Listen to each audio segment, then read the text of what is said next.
ร้อยกาก็เอาไปปิ้งดูโอ้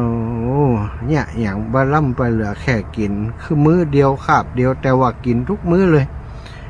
เขาเลี้ยงชีวิตโดยทำนองแบบเนี้ยทุกวันนะสถานเวลาใดหลวงเลยไป55 ปีดู55 ปีมันน้อยมาได้เมื่อพระตถาคตพระสัมมาสัมพุทธเจ้าประทับในพระวิหารการปูจาโดยดอกไม้เพียงกำมือหนึ่งก็ดีการถวายภิกษาหารเพียงทัพพีหนึ่งก็ดีชื่อว่าบุญอื่นน้อยหนึ่งก็ดีบ่ได้มีแม้แต่สักวันหนึ่งสำหรับขอบควันของนายจันทสุกลิกนี้ครั้งนั้นโรคได้เกิดขึ้นในสรีระของเขาความเร่าร้อนเอาจากอเวจีมหานรกปรากฏแก่เขาทั้งเป็นสถานอเวจีนรกเป็นอย่างใดขึ้นชื่อว่าความร้อนเร่าร้อนในอเวจีย่อมเป็นความเร่าร้อนที่สามารถทำลายในตาของผู้ยืนอยู่ในที่ใกล้เพื่อนอยู่ในที่ใกล้ประมาณ100 โยชน์ได้100 โยชน์ตาบอดได้ไฟจากอเวจีสมจริงดังคำที่พระผู้มีพระภาคเจ้าตรัสไว้ดังนี้ว่าความเร่าร้อนในอเวจีแผ่ไปโดยตลอด100 โยชน์โดยรอบตั้งอยู่ทุกเมื่อและเพราะเหตุที่ความเร่าร้อนในอเวจีนั้นมีประมาณยิ่งกว่าความเร่าร้อนของไฟโดยปกติพระนาคเษนเถระจึงกล่าวอุปมานี้ไว้ว่ามหาบพิตรแม่หินประมาณเท่าเรือยอดเท่าเรือนยอดอันบุคคลทุ่มไปในไฟนรกย่อมถึงความย่อยยับได้โดยขณะเดียวฉันใดส่วนสัตว์ที่เกิดในนรกนั้นเป็นประหนึ่งอยู่ในคันมารดาจะย่อยยับไปเพราะกำลังแห่งกรรมเหมือนกันฉันนั้นหาไม่ได้นายจันทสุกลิกเสวยวิบากกรรมทันตาหันเมื่อความเร่าร้อนในอเวจีมหานรกนั้นปรากฏแก่นายจันทสุกลิกนั้นแล้วอาการอันเหมาะสมด้วยกรรมก็เกิดขึ้นนายจันทสุกลิกนี้ก็ห้องเหมือนหมูซะท่าการไปในถ้ำกลางเรือนนั่นเองไปสู่ที่ทิศตะวันออกพ่องไปสู่ที่ทิศตะวันตกพ่อง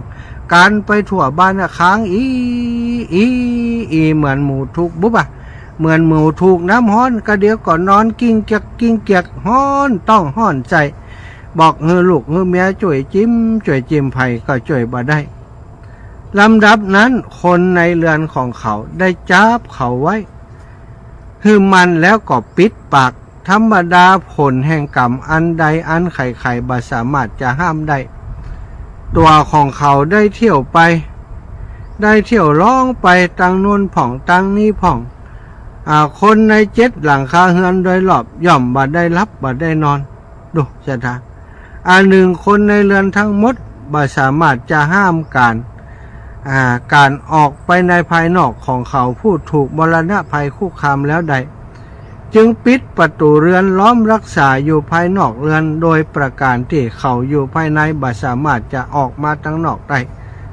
บ่อยากจะให้คนอื่นหันที่เขาโอ้ยนะจ๊ะปิดประตูไว้ปล่อยมันให้อยู่ในหันค้างอกค้างโอยอีนะห้องอย่างหมูนี่การไปการมาการไปหันเอาหัวจนผูจนผาจนเป็นแผลเต็มตัวไปหมดปองกุฏิกูแห้งเหมือนกับที่เขาบุบหมูนะชะตา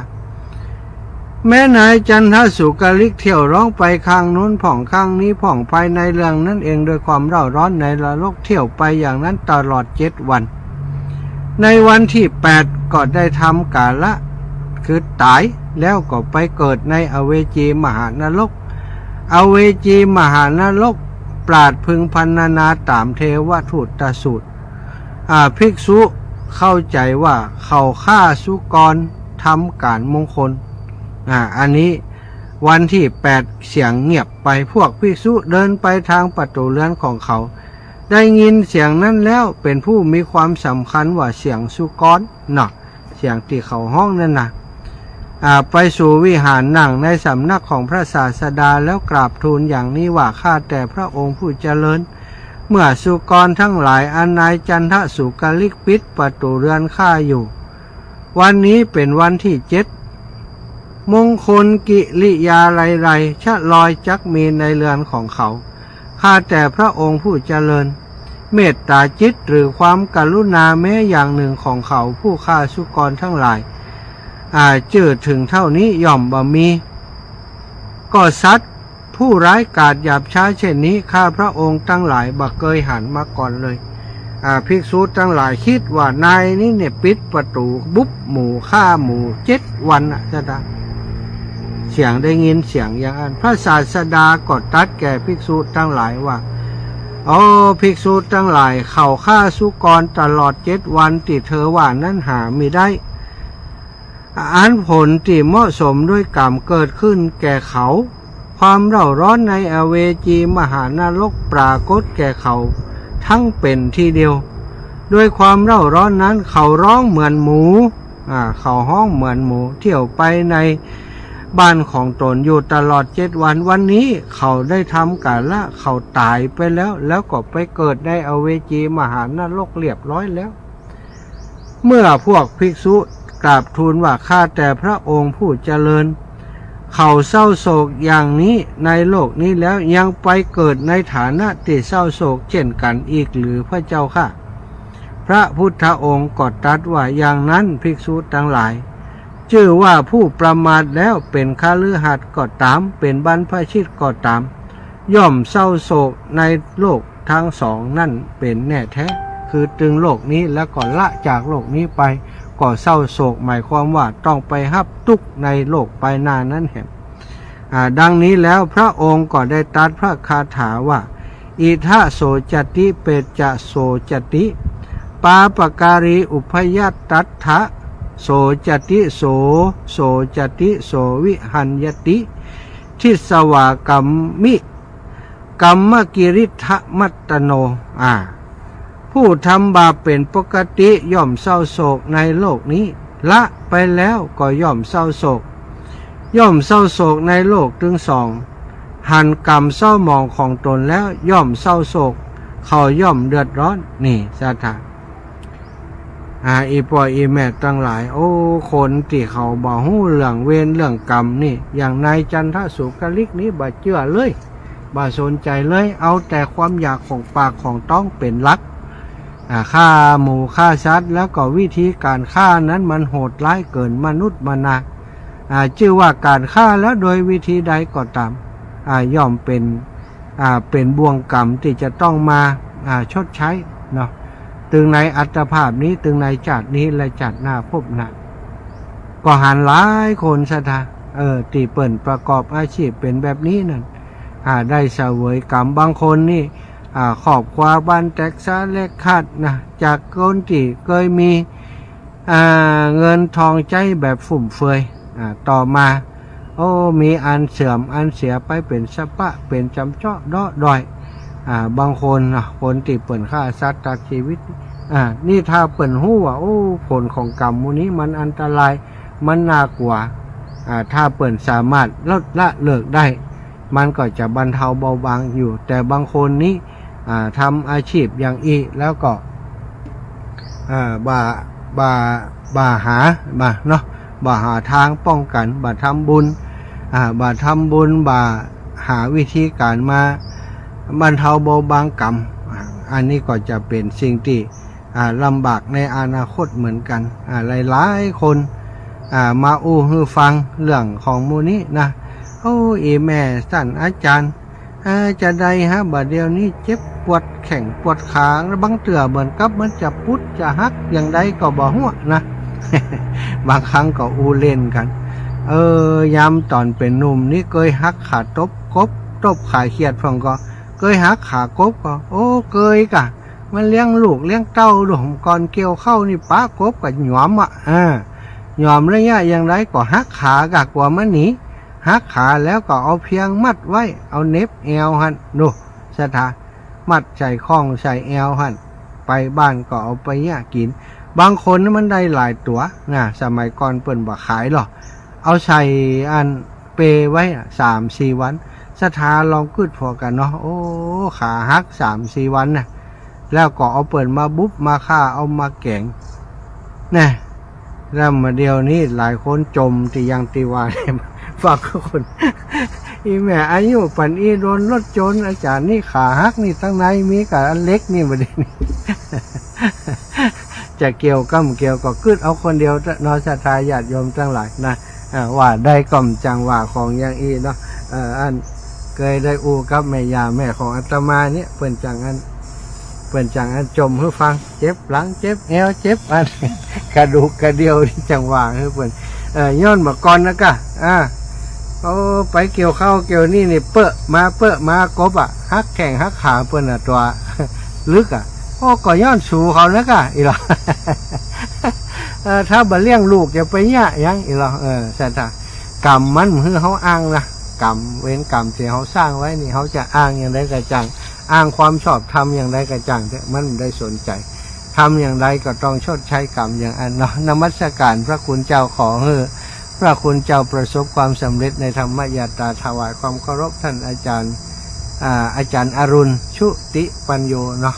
อาจารย์อรุณชุติปัญโยอยู่ตั้งแม่ริมพุทธสถานอันนี้ก็คือถ้าคนทั้งหลายสำนึกตระหนักในเรื่องกรรมและผลของกรรมอย่างชัดเจนแล้วก็กลัวบาปกลัวกรรมอาตมาคิดว่าบ่มีไผกล้าทำบาปซะท่านแต่ที่คนส่วนใหญ่ยังประมาทอยู่ยังกล้าฆ่าสัตว์อยู่ยังกล้าแย่อย่างอยู่บางทีอาจจะบอกค่อยนึกถึงเรื่องกรรมนี้อย่างจริงจังความจริงกรรมคือการกรรมนี้มันเป็นคำกลางๆเนาะกรรมคือการกระทำของมนุษย์เนี่ยมันก็มี2 อย่างถึงกรรมดีและกรรมชั่วกรรมดีก็คือสิ่งที่อย่างฆ่าสัตว์ก็ตรงกันข้ามครับความเมตตาต่อสัตว์เลี้ยงดูสัตว์เอ็นดูสัตว์สัตว์ได้รับความลำบากก็ช่วยเหลืออันนี้เรียกว่าความเมตตาแต่ถ้าตรงกันข้ามก็คือคนที่ฆ่าสัตว์ตัดชีวิตมีความเมตตาแต่บางคนสถานเปิดมีอาชีพในด้านนี้นะก็มีหลายคนแต่อาตมาหู้จักนี่ก็เป็นตาดีเอ็นดูก็เปิดมีความสุขในการที่ทำอาชีพอยู่ตรงนี้แต่มันก็อย่างว่านะเนาะมันเป็นอาชีพที่เปิดทำมาสืบต่อจากครอบครัวมาก็จำเป็นต้องทำก็เลยบอกเปิดว่าอย่างใดก็ดีน้ำเนาะอย่างน้ำในแก้วมันสกปรกน่ะวิธีการก็คือต้องเติมน้ำที่สะอาดเข้าไปเติมน้ำที่สะอาดไปทีละน้อยน้ำในแก้วที่สกปรกมันก็เจือจางไปจากดำก็อาจจะเป็นขุ่นนิดเนาะกลายมาเป็นขาวกลายมาเป็นสะอาดเลยในที่สุดก็อาจจะเป็นไปได้ก็หมายความว่าจะต้องเติมเรื่องของบุญเรื่องของกุศลสัตว์หมู่นี้เขาก็ถือว่าโอ้เขาเป็นเจ้ากรรมนายเวรที่มีเวรมีกรรมต่อเฮามีเวรมีกรรมต่อเขาก็ได้สร้างสมอบรมสร้างบุญสร้างกุศลอุทิศไปให้กับเขาอย่างอีกก็ถือว่าสามารถบรรเทาเบาบางไปได้เหมือนกันเนาะโดยเฉพาะการที่ถึงวันหนึ่งไว้หนึ่งมาเนี่ยถ้าเขาคิดว่าเขาจะเปลี่ยนเนาะจะเปลี่ยนแปลงตัวเองกลับมาเป็นคนปฏิบัติการ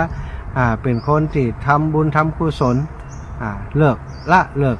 จากการเค้นฆ่าทั้งหลายมายึดถือศีลถือธรรมตีเคร่งครัดขึ้นอย่างอีกก็ช่วยบรรเทาเบาบางได้เหมือนกันใช่ไหมอย่างในเรื่องของอันลูกศิษย์ของพระสารีบุตรใช่ไหมลูกศิษย์ของพระสารีบุตรสามเณรเนาะสามเณรอายุ7 ขวบอยู่มาวันหนึ่งท่านพระสารีบุตรก็ได้พอแล้วก็ได้ตรวจดูดวงชะตาชีวิตว่าสามเณรรูปนี้จะได้หน้ามนหมองมีอะไรอย่างก็ไปตรวจพบว่าเปิ่นจะมีอายุได้แหมบ่เมินละนะสถาดูแล้วจะมีอายุอยู่ได้แหมบ่เกิน7 วันเมื่อเป็นเช่นนั้นเมื่อหันว่าสามเณรรูปนี้จะมีอายุอยู่ได้ถึง7 วันก็ห้องสามเณรมาหาก็บอกให้ฟังว่าลูกเณรเธอนี้จะอยู่ได้แหม7 วันเนอะเนาะสามเณร รูปนั้นก็ถือว่าเป็นสามเณรที่มีการปฏิบัติดีปฏิบัติชอบบ่ได้กลัวตายนะสัทธาเพราะว่าเปิ่นปฏิบัติมีศีลมีธรรมมีกรรมฐานทำกรรมฐานพิจารณาอยู่ตลอดก็บ่ได้หวั่นไหวต่อความตายแต่อย่างใดเมื่อทราบอย่างอันก็เข้าใจเลยว่าโอ้อันพระอุปชาเปิ้นอู้หยังบ่เคยผิดสักเ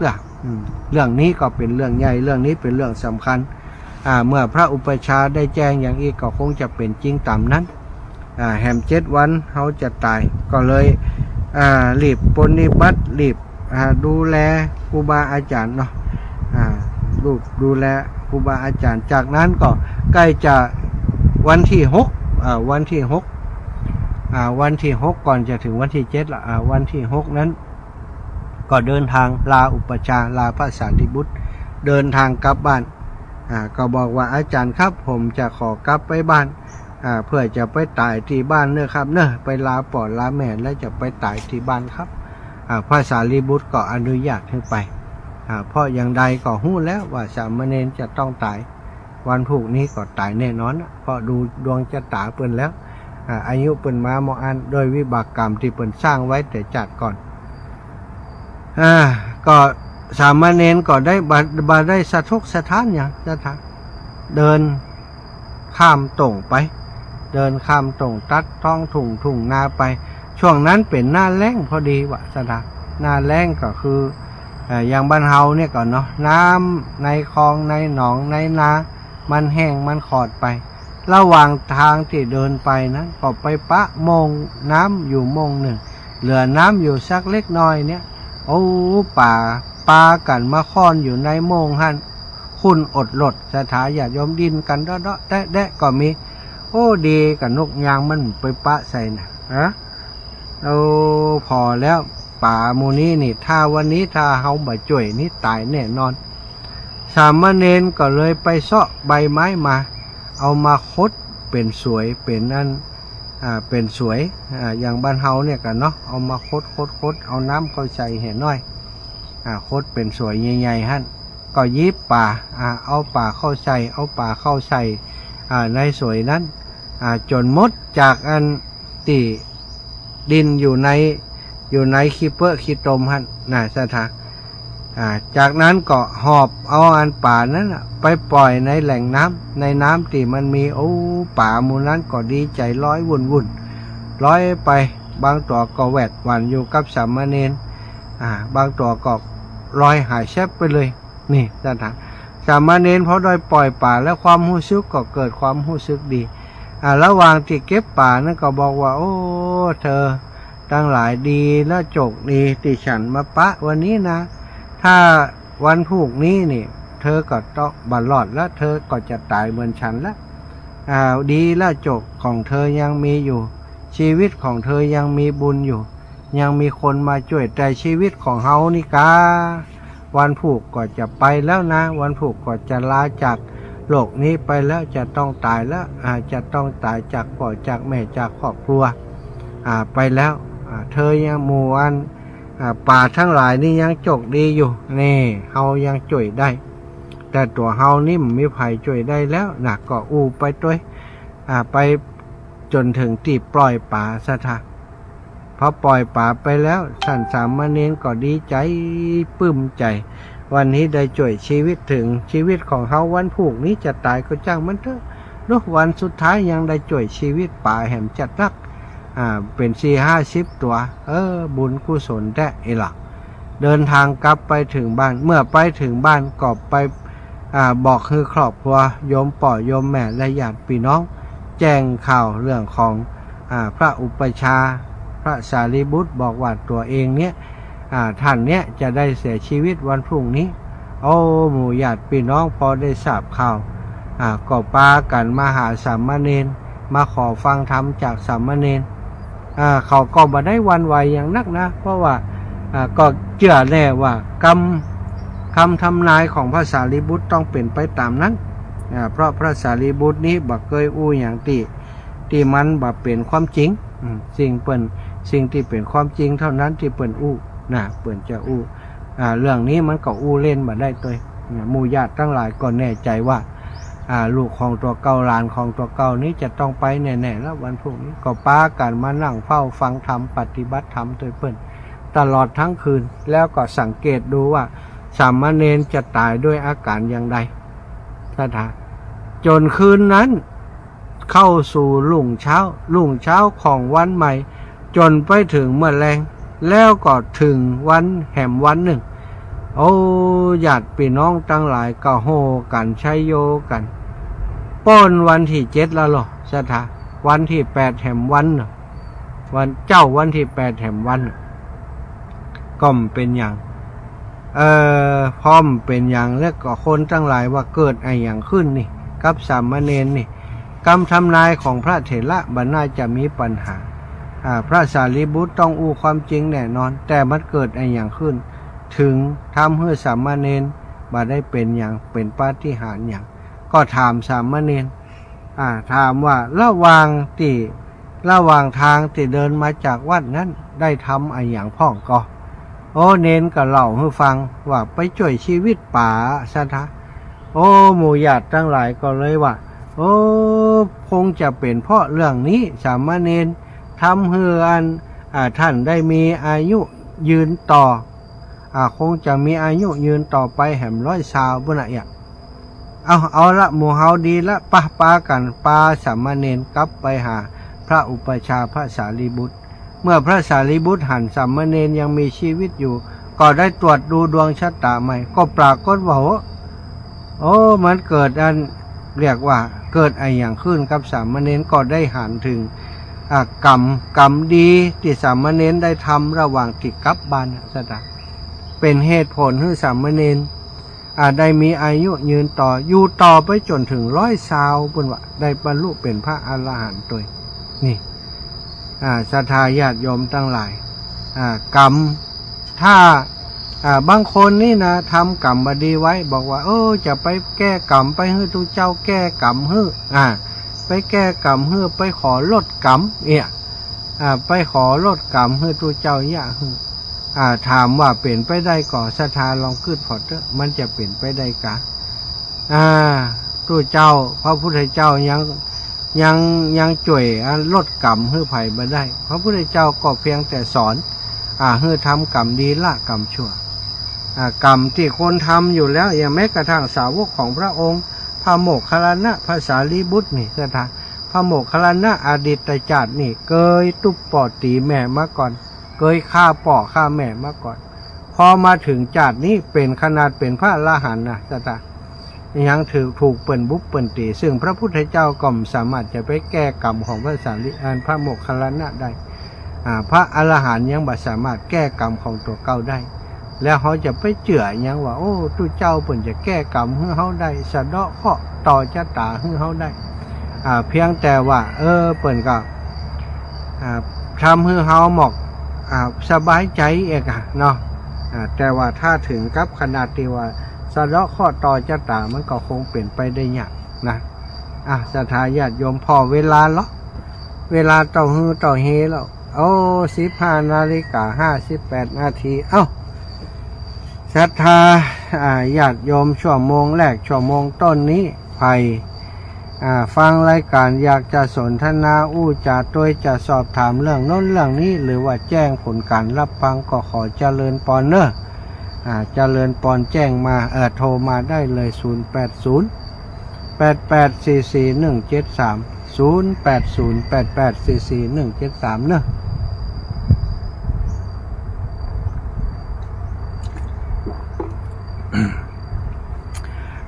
มีงานที่อาตมาลืมไปงานหนึ่งเนอะศรัทธาญาติโยม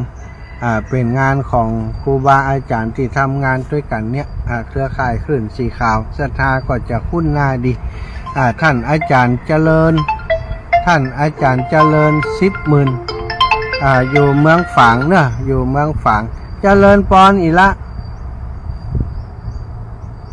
ฮัลโหลละโหลเนาะ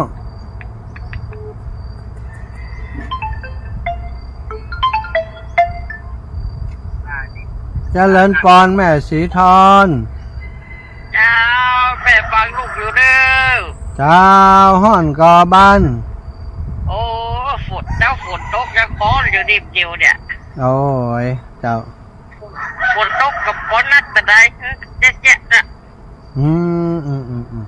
ฝนตกถ้ามันตกหนักมันก็ฮ้อนนี่แม่ไอดินมันขึ้นครับ น่าจะ เจ้าตกก็ อันนี้ก็มืดทึมตั้งบนนี่ตกโหดใส่จะลงอยู่น้ำแรงนี่ อ๋อแล้วจะเดินต่ออยู่กันดิบเดียวดิ เดี๋ยวพอก่อน พอคาล้มก่อน ถ้าแบบตันก็แบบต้องเดินอ่ะ เจ้าเราเอาเองไว้ก่อน เจ้าสาธุนะแม่นะ สาธุเจ้า เจริญพรอีละได้ยินแล้วยังจะได้อีละ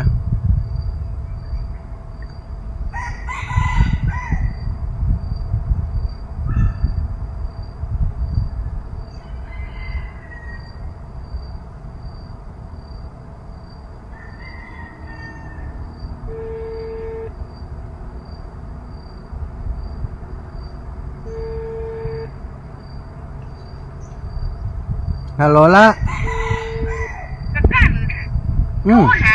เจ้าละโทรหาพระอาจารย์ จะไหน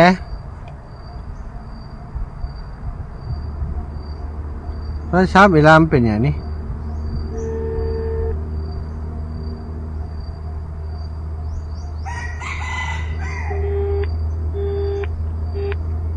โทรศัพท์เป็นอย่างสักอย่างละ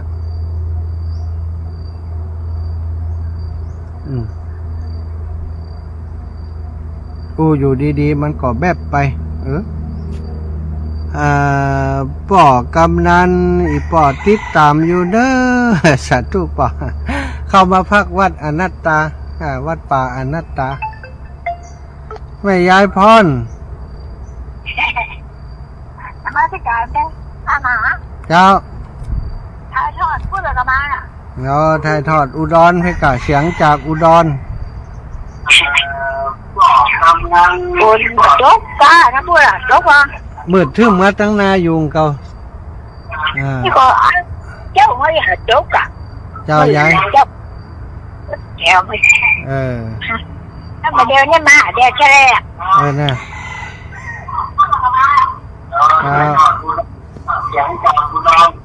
เจ้ายายพรเล่นเปิดวิทยุไปตัวให้มันได้เรื่อง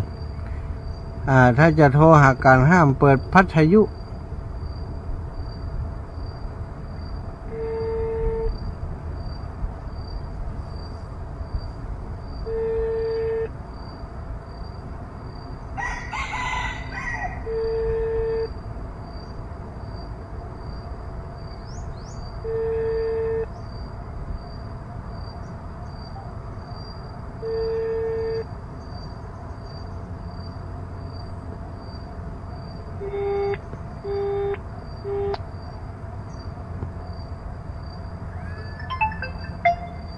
เจริญพรแม่พองจาน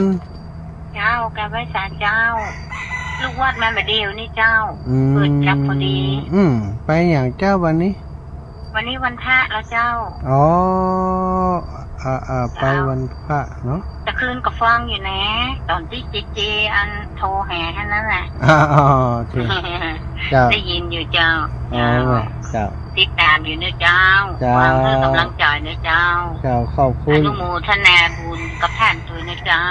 ขอบคุณหลายๆอีกเจ้าสาธุเจ้าสาธุแม่ฟองจันแม่จันฟองศรัทธาญาติโยมของอิละบุญที่ลาโยธาโทรศัพท์ถ้าจะมีปัญหาดูกันวันที่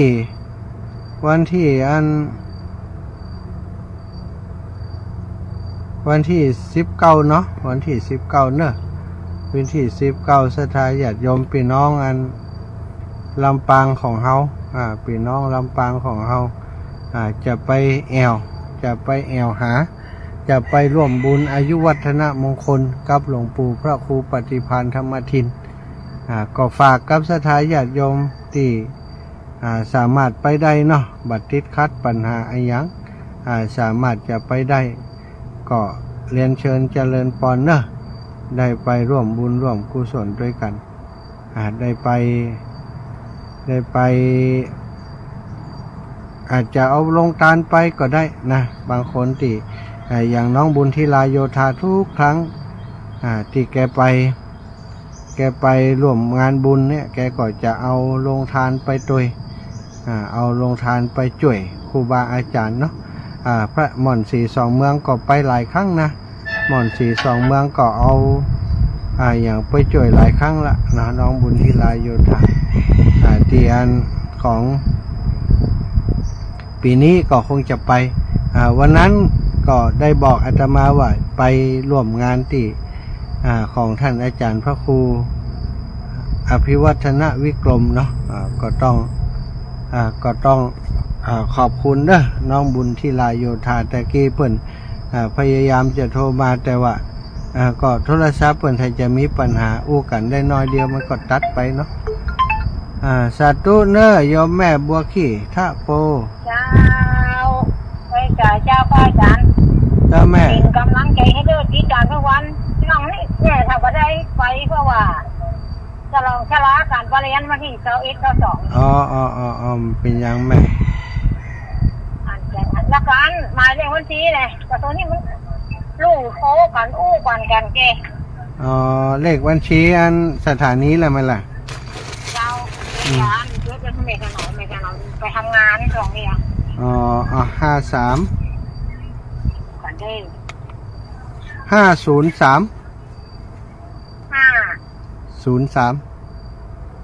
50คนก็ว่า53 503 ได้นะ307 9360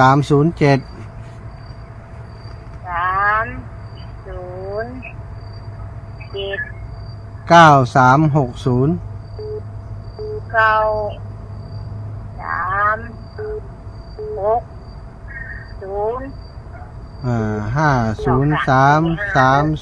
9360จ้ะ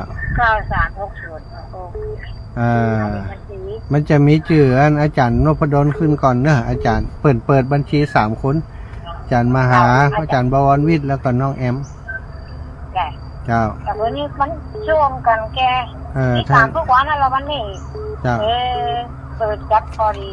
ธนาคารกรุงไทยเป็นนิพาเวียนถ่ายสตาร์สเปกบุกเตกมันตะกอ17 18ในวัดฝ่ายเนาะเจ้าเป็นยังว่ากันไปเนอะสาธุสบายดีแล้วแหละสบายดีแม่กินหายแล้วบอกเจ้าลูกเมื่อแก้วให้เมื่อแก้วหันแล้วก็ให้เนี่ยแบบเราต้องฟอกันนะไอ้เนาะสาธุนะถ้าถึงวันนั้นก็ว่ากันเนาะว่าพระพุทธเนาะเจ้าแม่เจ้าสาธุเจ้าสาธุเจ้าสาธุ15:57แล้วสถานญาติโยมชั่วโมงนี้ยังมีไผจะโทรมาแหมก็เลขเด็ดช่วงนี้วนเวียนเลขเนี่ยกลับไปกลับมามันจะเป็นแบบนี้สถานญาติโยมยิงสด2คู่แรกนะเอาละเนาะช่วงนี้ก็จะพักก่อนกะเดียวชั่วโมงหลังมาพบปะกันจะได้อู้จาการงานของครูบาอาจารย์ประชาสัมพันธ์การงานครูบาอาจารย์ให้ได้รับทราบเนอะสถานช่วงนี้ก็ฟังเพลงรายการสักเพลงขั้นรายการสักแป๊บหนึ่งเนอะ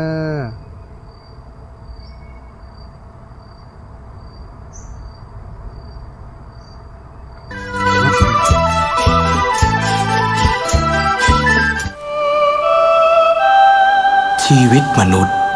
มีสุขมีทุกข์ดีใจเสียใจผ่านอุปสรรคและปัญหามากมายในแต่ละวันสงบนิ่งแล้วย้อนมองตัวเองวันนี้วันพระน้อมนำธรรมะสู่ชีวิตเตือนสติคนไทยทั้งชาติ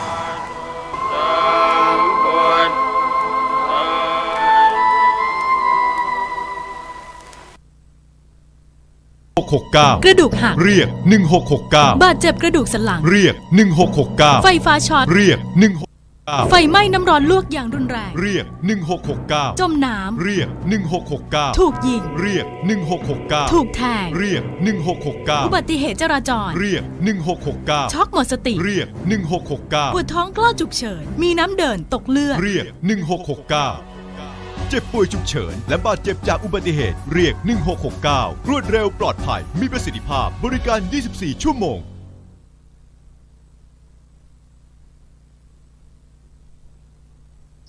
จน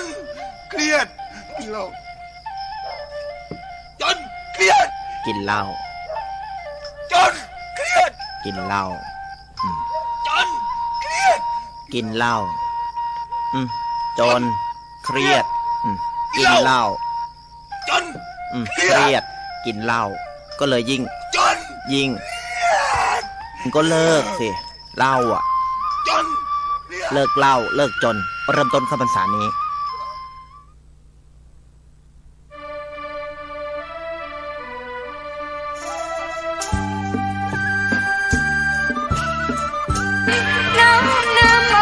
ศาสดาบอกผู้คนทั่วลาหันมาเข้าวัดฟังธรรมคลื่นเสียงนี้เป็นคลื่นธรรมะจากใจส่งถึงบ้านไกลฟังได้สุขใจล้ำยามดึกดื่นค่ำคืนมีงานต้องทำเป็นคลื่นสารธรรมเน้นย้ำธรรมะเพื่อนใจเสียงคลื่นธรรมบอกหลักธรรมให้คลายความเหงาฟังเสียงธรรมะเบาบอกเล่าถึงคนบ้านไกลสื่อธรรมะบอกลดละวางด้วยใจสื่อไปถึงสวงในเข้าใจหลักธรรมหลักดีพลิ้วเพลงธรรมถูกสัมพันธ์จิตใจร่าเริงฟังสาระธรรมะบันเทิงรื่นเริงในชีวิตยามวันว่างเดินทางไปเยี่ยมสถานีนัดพบกันน้องพี่วันนี้วันดีวันเสาร์สวดมนต์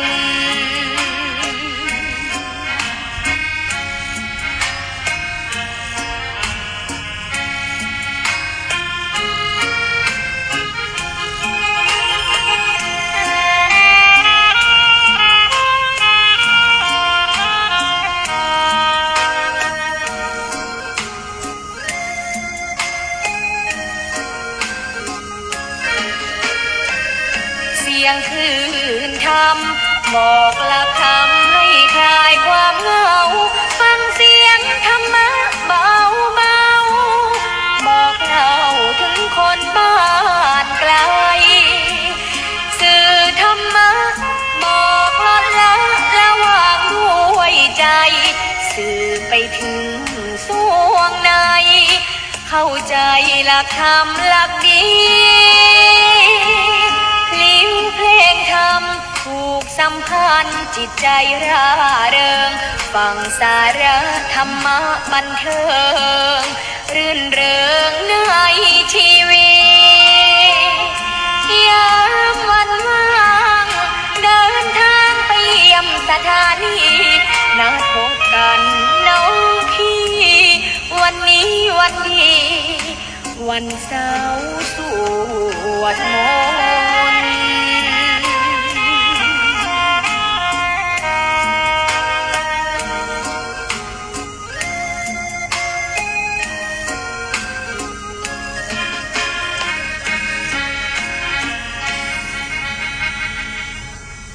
อ้าวจบลงไปเนาะได้พักเสียงสักน้อยได้พักเสียงสักน้อยศรัทธาชั่วโมงที่สองนี้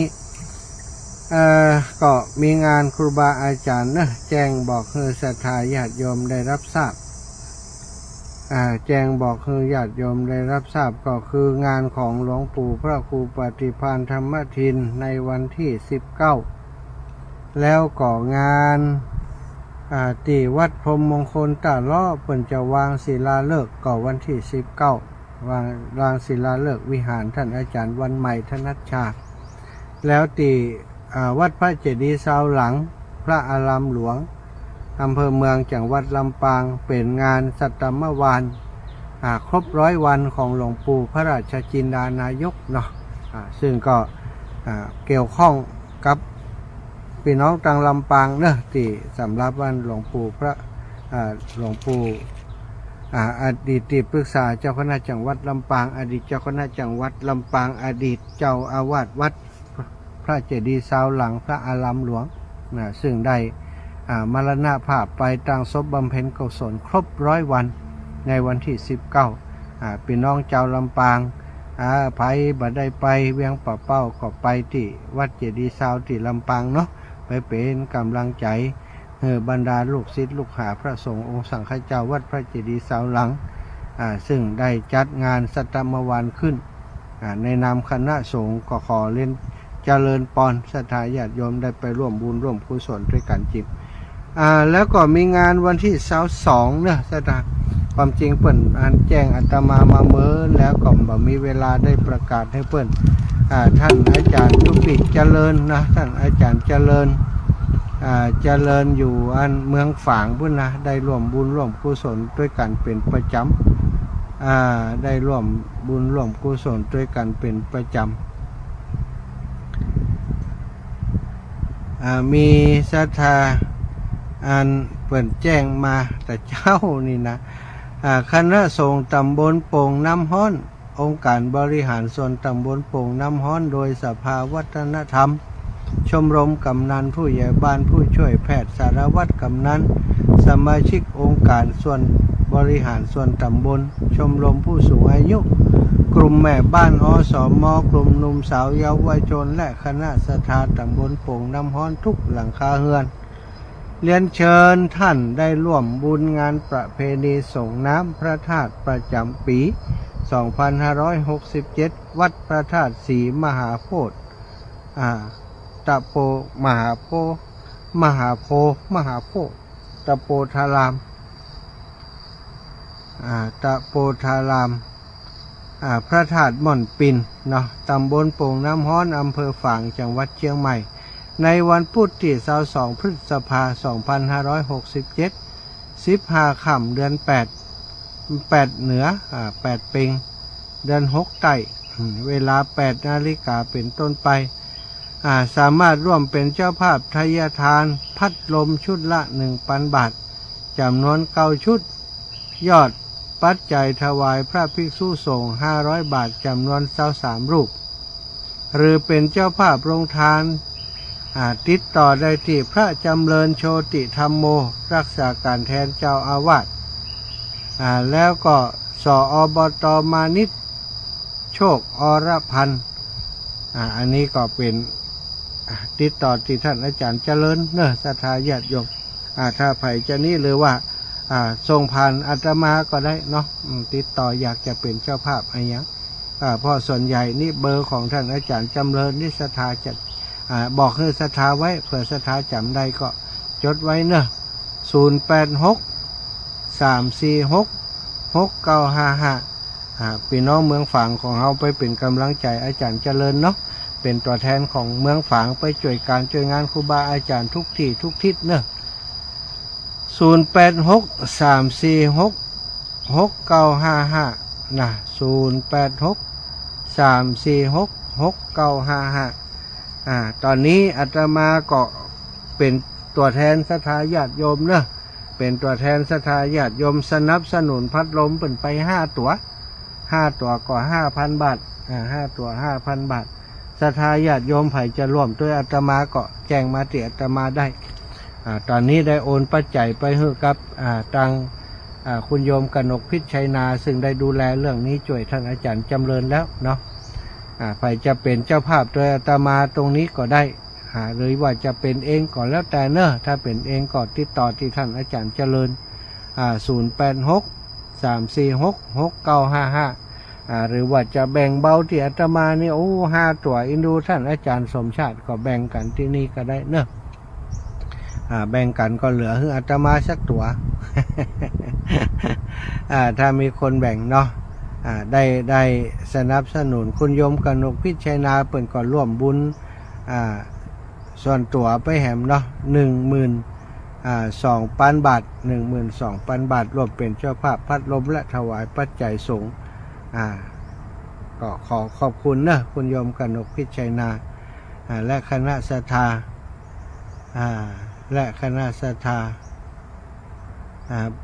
พี่น้องตังขึ้นสีขาวของเฮาเนาะทุกท่านทุกคนแล้วก็ที่สำคัญพี่น้องตังเมืองฝั่งเนอจะไปละเปิ่นอินดูเปิ่นเนาะท่านอาจารย์เจริญก็ช่วยเป็นมือซ้ายมือขวาให้กับหลวงพ่อในเรื่องของสถานีวิทยุในเรื่องของงานตั้งการเผยแพร่มาโดยตลอดหมู่เฮาก็คงจะฮู้จักเปิ่นเป็นอย่างดีกับอาตมานี่ก็มีงานที่วัดบรรพตกามีงานที่โรงเรียนถุงโป่งกันเนี่ยก็หันแต่อาจารย์เจริญเนี่ยนะได้ไปช่วยตลอดอาจารย์เจริญทุกปีวันใหม่ก็ทุกปีหนุ่มก็นี่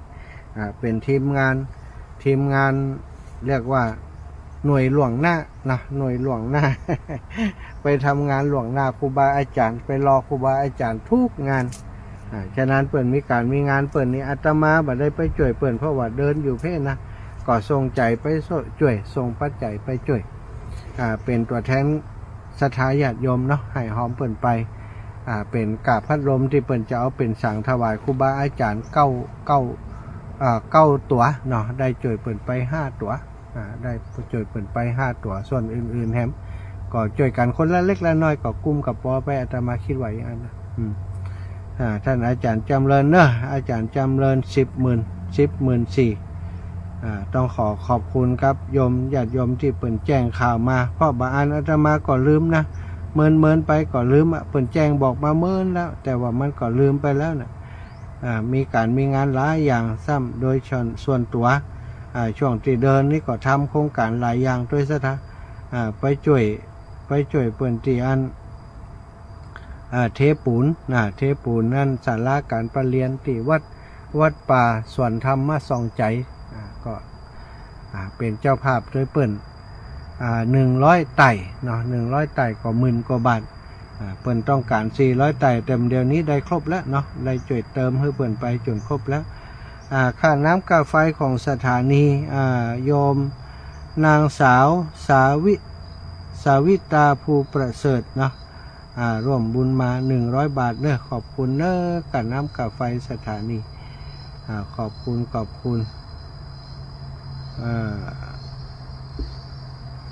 เดี๋ยวต้องโอนสำหรับค่าน้ำค่าไฟสถานีวิทยุเนาะก็มีหลายสถานีนะศรัทธาญาติโยมใกล้ที่ไหนก็พยายามช่วยเหลือกันที่นั่นกันแล้วกันนะอันนี้พอดีอาตมานี่อยู่ที่ลำปางก็ได้ช่วยกันดูแลเนาะกับเจ้าหน้าที่สถานีกับฝ่าย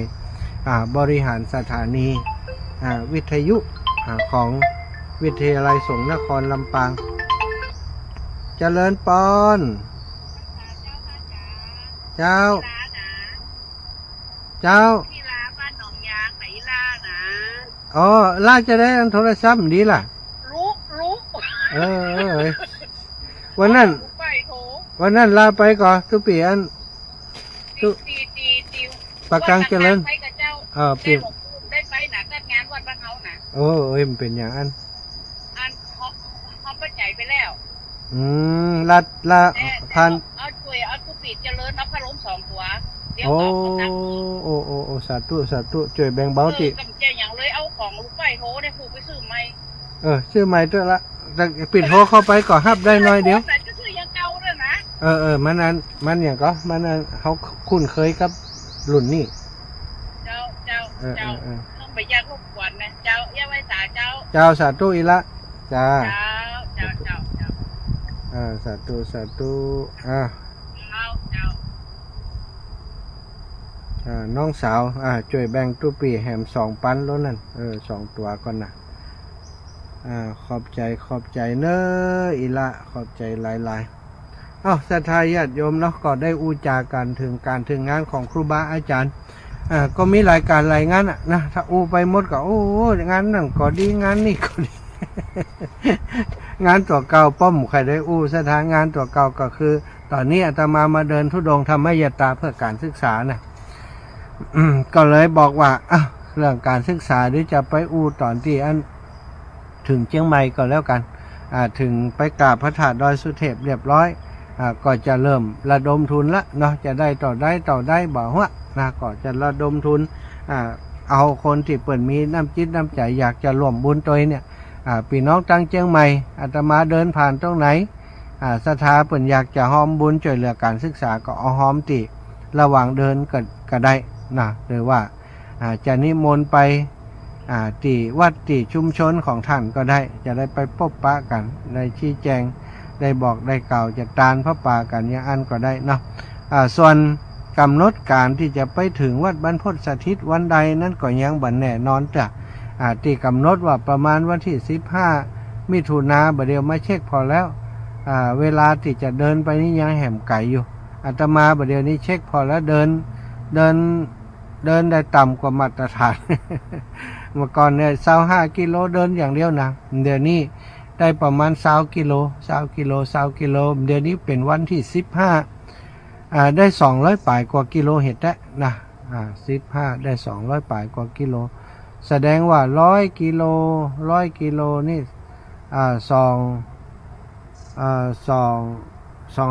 250เนาะ520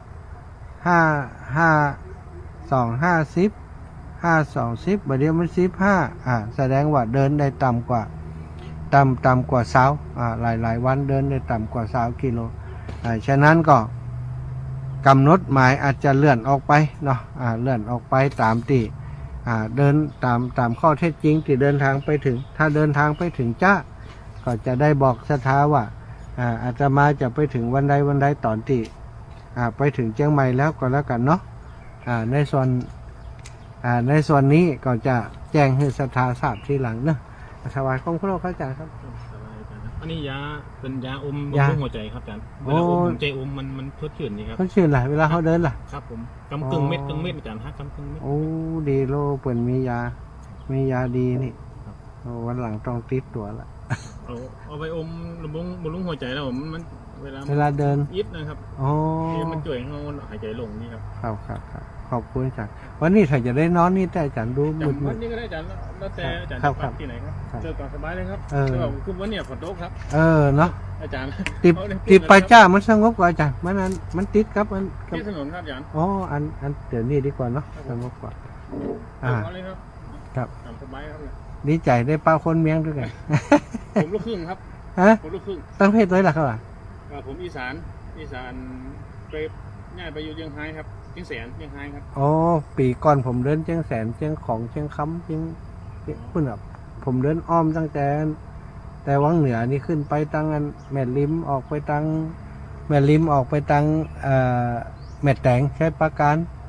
พดถาดตอนพดเบ็ดจัดขึ้นอ้อมที่นั่นผมว่าจะปิ๊กขาปิ๊กที่นั่นนะครับเข้าถ่ายนี่จ้ะแต่มันขึ้นดอยโหดนี่หมดนี่ม่วนนี้ครับไม่กับพวกอิฐผมมาทั้งเส้นทั้งเตะลงมานักถ่ายพนมเหมือนกันนะยังให้ถ่ายพนมครับลงสระบุรีสุดยอดอาจารย์ก่อนนักเดินเหมือนกันใช่ไหมเดินไปเลยครับดีละอาจารย์สาธุข้าอาจารย์ครับศรัทธาญาติโยม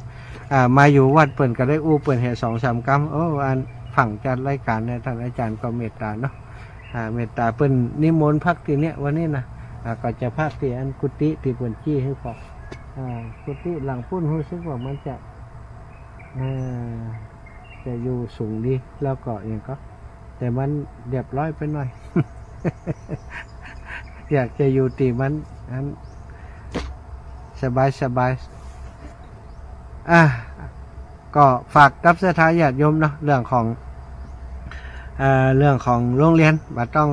องนี่แต่เนาะอันศรัทธาญาติโยมที่คณะกรรมการก็ดีลูกศิษย์ลูกหา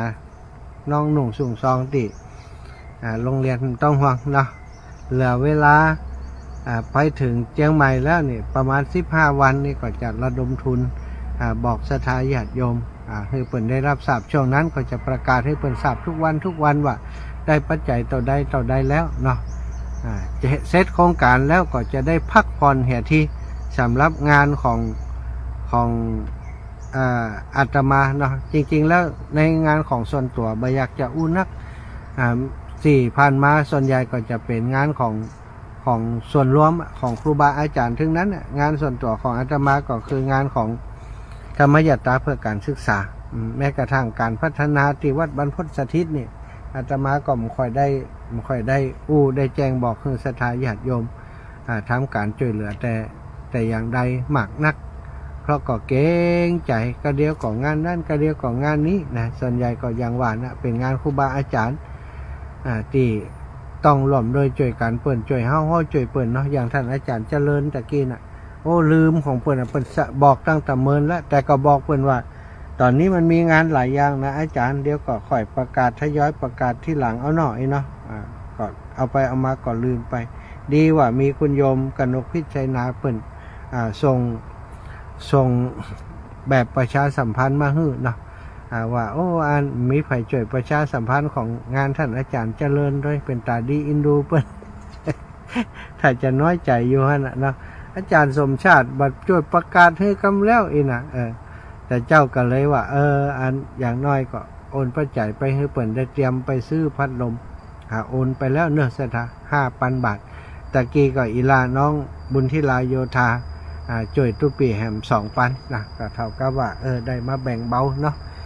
สตางค์ก็จะได้มาจากไหนศรัทธาอีปล่อยอีแม่ทั้งหลายไปที่ไหนศรัทธาเปิ่นหายห้อมาก็เก็บสะสมเอาไว้นะก็ได้ส่วนนี้นะถ้ามันได้ส่วนนี้ก็คงจะบอกฮู้เอาไหนนะมาทำบุญนะถึงวันนี้ก็ได้ปัจจัยมาก็ได้มาทำบุญได้มาต่อบุญให้อีปล่อยอีแม่เขานี่ก็เป็นบุญเป็นกุศลที่เขาช่วยกันเนี่ยช่วยกันสร้างช่วยกันทำตรงนี้เนาะพอเวลาลุกวันนี้นะวันนี้ตะกี้ก็อู้เรื่องของกรรมแล้วก็คนเฮาถ้าเข้าใจว่ากฎแห่งกรรมมันทำงานจริงทำดีได้ดีจริงทำชั่วได้รับผลเป็นความทุกข์ความยากจริงนี่ก็จะกลัวกันแต่ที่ปัจจุบันนี้ยังมีคนที่ทำชั่วสร้างบาปสร้างกรรมอยู่นี่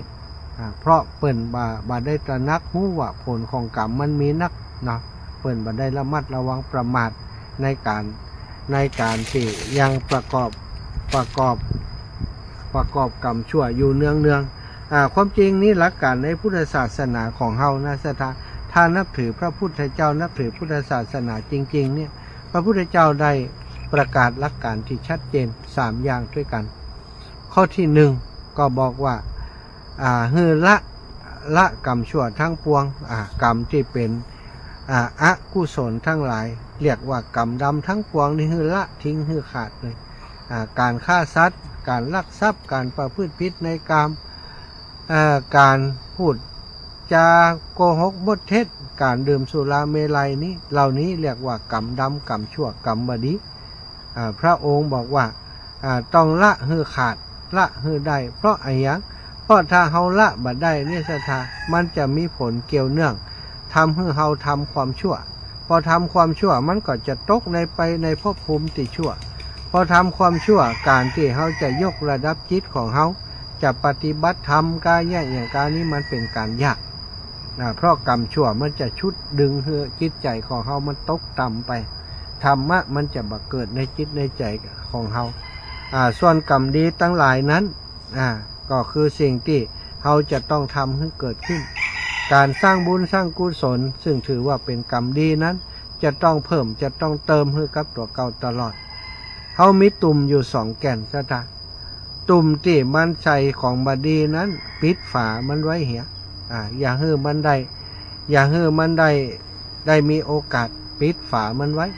แต่ส่วนตุ่มที่เป็นคุณงามความดีนี่เปิดฝาไว้กว้างๆเติมไปทุกวันเติมไปทุกวันเติมไปทุกวันเติมไปทุกวันวันหนึ่งเมื่อความดีที่เราเติมไปเนี่ย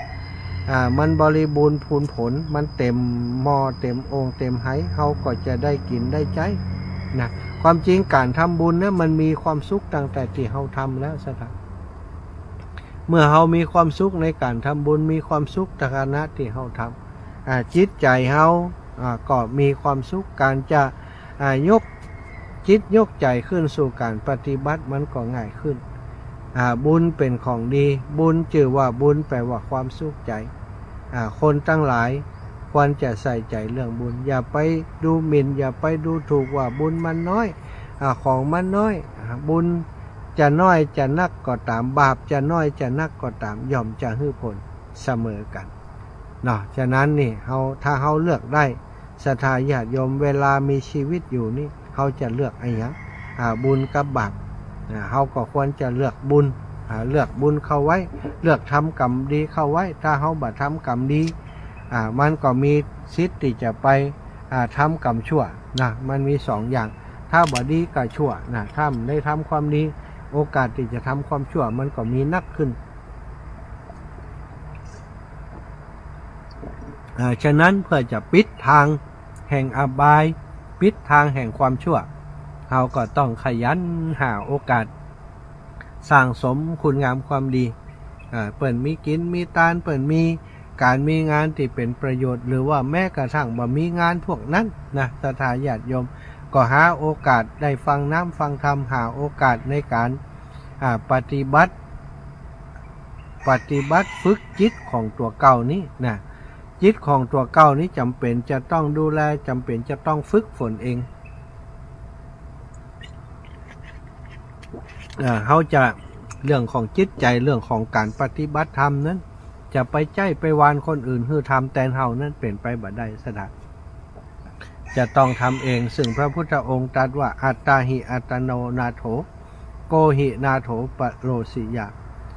ตนแลเป็นที่พึ่งของตนคนอื่นไผจะเป็นที่พึ่งของเฮาได้พ่อแม่ญาติพี่น้องก็เปิงได้ตอนที่เฮามีชีวิตอยู่นี้เมื่อเฮาเจ็บป่วยเมื่อเฮาตายไปเขาก็เปิงเขาได้ก็แค่ว่าส่งเฮาไปถึงปัจจะไปถึงที่เผาที่ฝังเจ้าอั้นนะหลังจากนั้นก็ตัวไผตัวมันเฮาก็ไปเดียวไปคนเดียวนี่จริงๆแล้วมาคนเดียวไปคนเดียวว่ามีอย่างติดตัวไปสักอย่างสิ่งที่ติดตัวไปได้ก็มีเท่าแต่บุญแต่กุศลเท่านั้นศรัทธาลองขึ้นพอหาเงินเป็นร้อยเป็นล้านร้อยล้านพันล้านอยู่ในโลกใบนี้อย่างสำเริงสำราญแต่พอตายไปเนี่ยทรัพย์สินที่หามาได้ญาติพี่น้องลูกหลานผู้รับมรดกก็แย่งชิงกันกระจายกันไปเฮาได้อย่างไปได้ไปสักบาทสักเหรียญสักสตางค์ก็สตางค์เปิ้นใส่ในปากคือบาทนึงเขายังควักเอาเลยเนาะสร้อยแหวนเงินคำติดตัวไปเขาดึงออกมาหมดสตางค์บ่ฮื้อเขาใจฮื้อทั้งที่เป็นของเฮานี่ลองคิดพอชีวิตคนเฮาถ้าหมดสมรรถภาพแล้วเอาง่ายๆบ่ต้องตายก็ได้ถ้าตัดสินใจยังได้แล้วแค่เป็นอัมพฤกษ์อัมพาตนอนเนี่ยยังไม่ได้นี่เอาละลูกหลานเริ่มจะ แบ่งทรัพย์สมบัติของพ่อของแม่แล้วบังคับคือพ่อแม่เซ็นแล้วจะเป็นเจ้าของนี่สถานบ่มีอย่างเป็นของเฮาส่วนที่เป็นของเฮาจริงๆนั้นก็บุญกุศลนี่แหละแล้วก็บาปกรรมที่เฮาสร้างไว้นั่นแหละแต่จะติดตามเฮาไปเปิ้นบอกว่ามันติดตามเหมือนกับล้อเกวียนติดตามรอยเท้าโคควายเทียมเกวียนมันเดินไปล้อก็หมุนด้วยก้นไปหมุนทับไปหมุนทับไปหมุนทับล้องรอยเท้าโคไปเท้าโคเหยียบไปตั้งนารอยเท้ารอยของล้อเกวียนก็ทับไปกรรมที่เป็นกุศลก็ติดตามเข้าไปอย่างนั้นกรรมที่เป็นอกุศลก็ติดตามเข้าไปอย่างนั้นเหมือนกันถ้าเขาตระหนักว่าโอ้เขาเกิดมาสมควร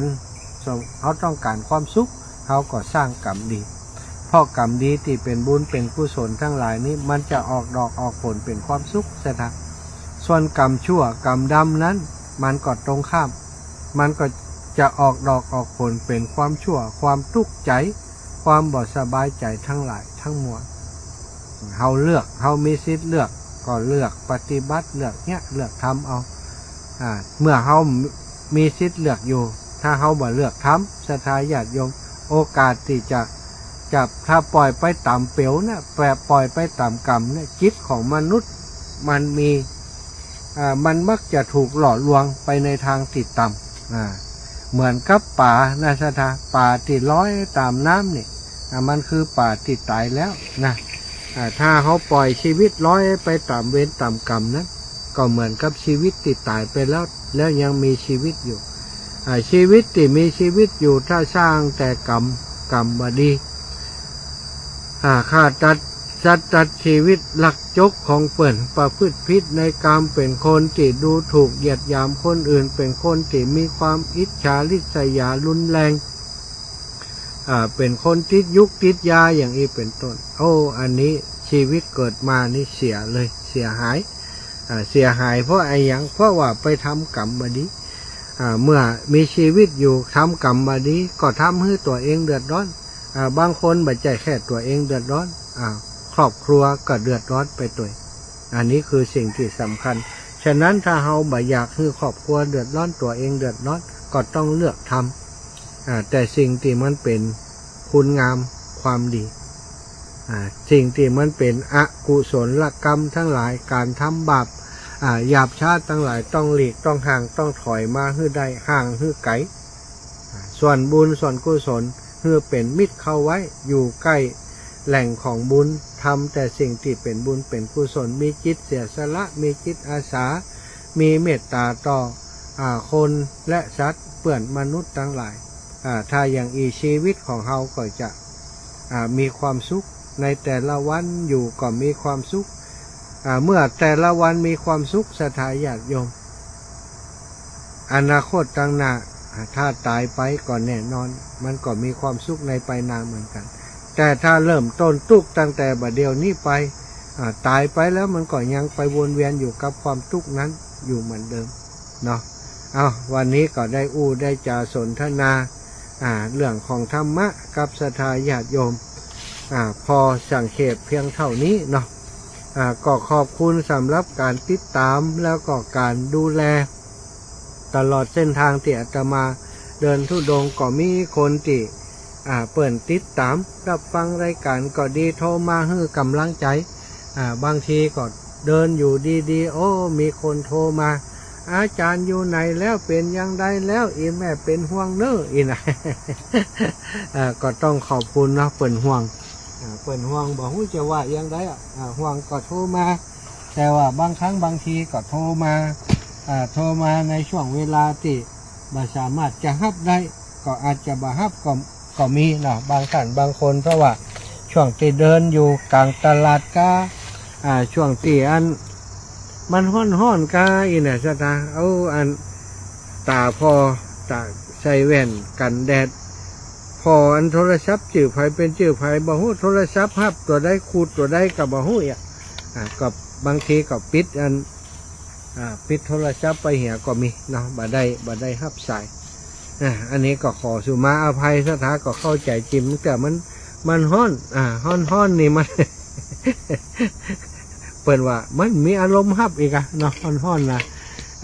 แล้วโดยเฉพาะเดินอยู่ข้างทางนี่คนควักไขว่ไปมารถกับปื้อป้าฮะเฮ้ไม่ได้ยินแต่อย่างไรก็ตามทุกคนที่เป็นห่วงก็นับว่าเป็นสิ่งที่ดีเนาะเป็นกำลังใจให้กันและกันอาตมาภาพก็ต้องอาศัยกำลังใจจากศรัทธาญาติโยมเราเดินธุดงค์มาถึงอีสานเพ่มมีไผใส่ใจมีไผติดตามและก็สิจะง่อมอะละก่อนนะทุกวันนี้ก็แสดงว่ายังมีคนฮักมีคนห่วงใยมีคนใส่ใจมีคนดูแลมีคนติดตามอยู่ตลอดวันก่อนได้ประชาสัมพันธ์บอกบุญเรื่องกับปูนก็ได้บอกศรัทธาว่าถึงวันที่15เนาะจบวันที่15แล้วก็พอละปิดรับสมัครแล้วก็จะขอยึดตามที่บอกไว้เนอะศรัทธาบัดเดี๋ยวนี้วันที่15แล้วเนาะวันที่15แล้ววันนี้วันที่15แล้วก็ขอจบโครงการปูนนะตีร่วมซื้อปูน ติศรัทธาได้ฮับปากไปแล้วอีแม่จะโอนมาเนื้อก็ได้มันเป็นอย่างเพราะว่าได้แจ้งจื่อไปแล้วก็ได้อยู่แต่ส่วนศรัทธาที่จะให้ห้อมใหม่ก็เอาไว้โอกาสอื่นๆก็จ่วยกันเนาะโอกาสนี้อาตมาคิดว่าพอละเพราะก็ได้ถวายปัจจัยคือเปิ่นไปแล้วด้วยเนาะส่วนที่อาตมาเติมไปก็เติมเพื่อเติมเผื่อศรัทธาไปแล้วได้สรุปแล้วได้อยู่ที่ศรัทธาโอนมาได้78เกือบจะ80เนาะเกือบจะ80ลูกเนาะก็เท่ากับว่าอาตมาได้เป็นเจ้าภาพเหียเศร้ากว่าลูกก็ต้องขอบคุณติศรัทธาญาติโยมทั้งหลายได้ช่วยกันคนละเล็กละน้อยนะอย่างติได้เคยบอกนะคนละเล็กละน้อยจะไปประมาทมันเป็นร้อยเป็นพันแล้วก็จากแก่นเดียวนี่มันกลายเป็น100แก่นได้ในที่สุดเนาะอันนี้ก็ถึง100แก่นได้นะศรัทธาถึง100แก่นถึงประเดี๋ยวนี้ได้ทั้งหมดเนี่ยเป็นทั้งหมดรวมกับอันใส่งานอื่นโดยของงานของคุณครูเนาะของงานของคุณครูฉัตรวลีคุณครูสุริวัฒน์กับคุณครูฉัตรวลีก็รวมกันได้อยู่400แก่นตามที่ครูบาอาจารย์เปิดวางเป้าหมายไว้เนาะก็ต้องขอบคุณความร่วมไม้ร่วมมือของศรัทธาญาติโยมทุกท่านทุกคนเนอะเขาได้ช่วยกันเนาะเขาได้ช่วยกันเป็นเจ้าภาพปูนในครั้งนี้พร้อมกันตึงปีน้องตึงอีสานตึงปีน้องตังเชียงใหม่ลำพูนลำปางเมืองแปะเมืองน่านได้ช่วยกันวันนี้เขาช่วยเปิ่นแต่วันหนึ่งศรัทธาญาติโยมน้ำผึ่งเรือเสือผึ่งปลาบ่ต้องห่วงเนาะวันนี้เขาช่วยเขาวันหนึ่งเขาก็ต้องช่วยเขานะถึงเขาไม่ช่วยเขาก็ได้บุญของเขาไปนะที่เขาได้ช่วยเปิ่นไปเนาะเอาละศรัทธาญาติโยมตอนนี้ก็มีคอมมูนิสต์มารบกวนความสงบของข้าพเจ้ามีน้องหมามาเห่าอยู่ข้างๆนี่รบกวน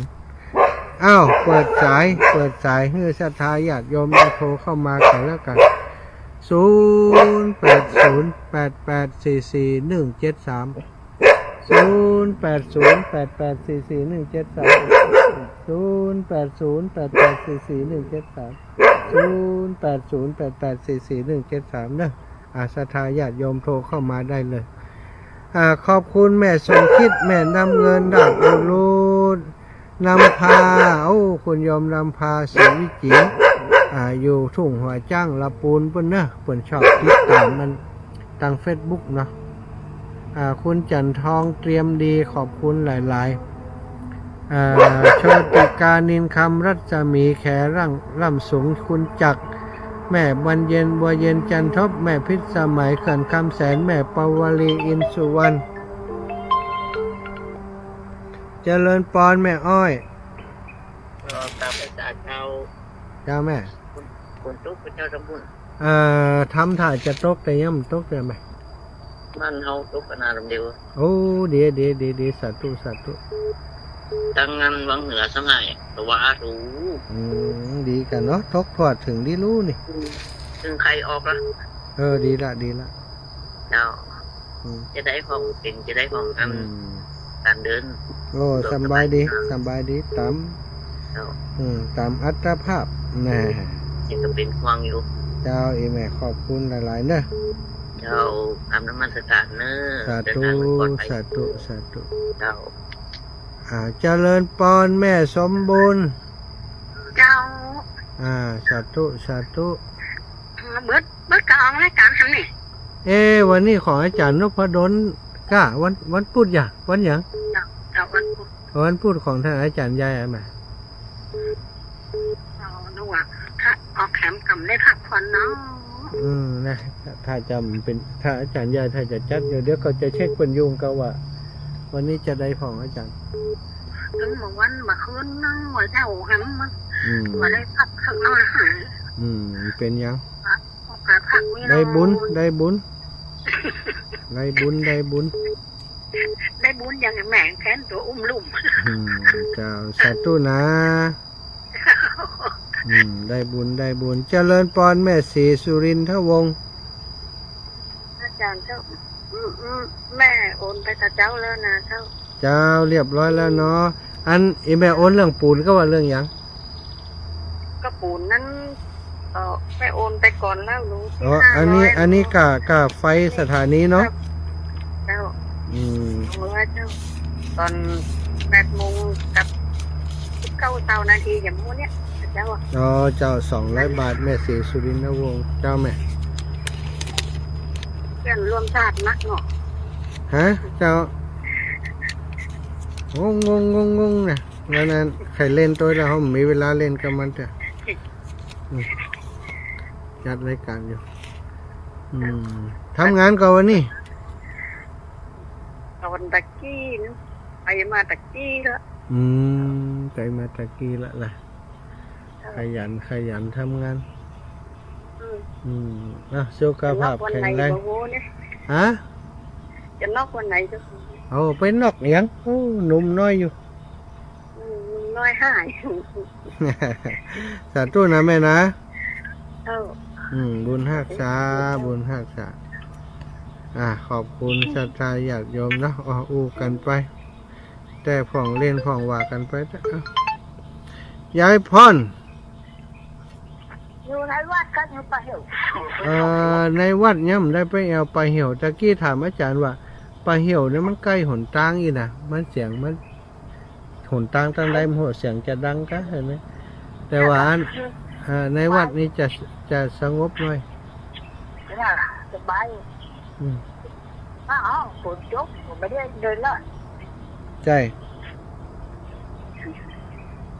เดี๋ยวไปแอวอยู่ไปยื้อแอวพอจะไปเหี่ยว นี่ก็ฝนกับมาโจ๊กกันด้วยมันโจ๊กกันคือ มันประเทศไทยมันกว้างขวางน้ำกระตกเป็นท่านจุดนี้จุดอากาศจะถั่วไปหมดไม่เป็นได้อย่างเจ้าเมฆฝนมีไหนกระตกหั่นเจริญปอนแม่ยายพรแม่ยายเพิ่น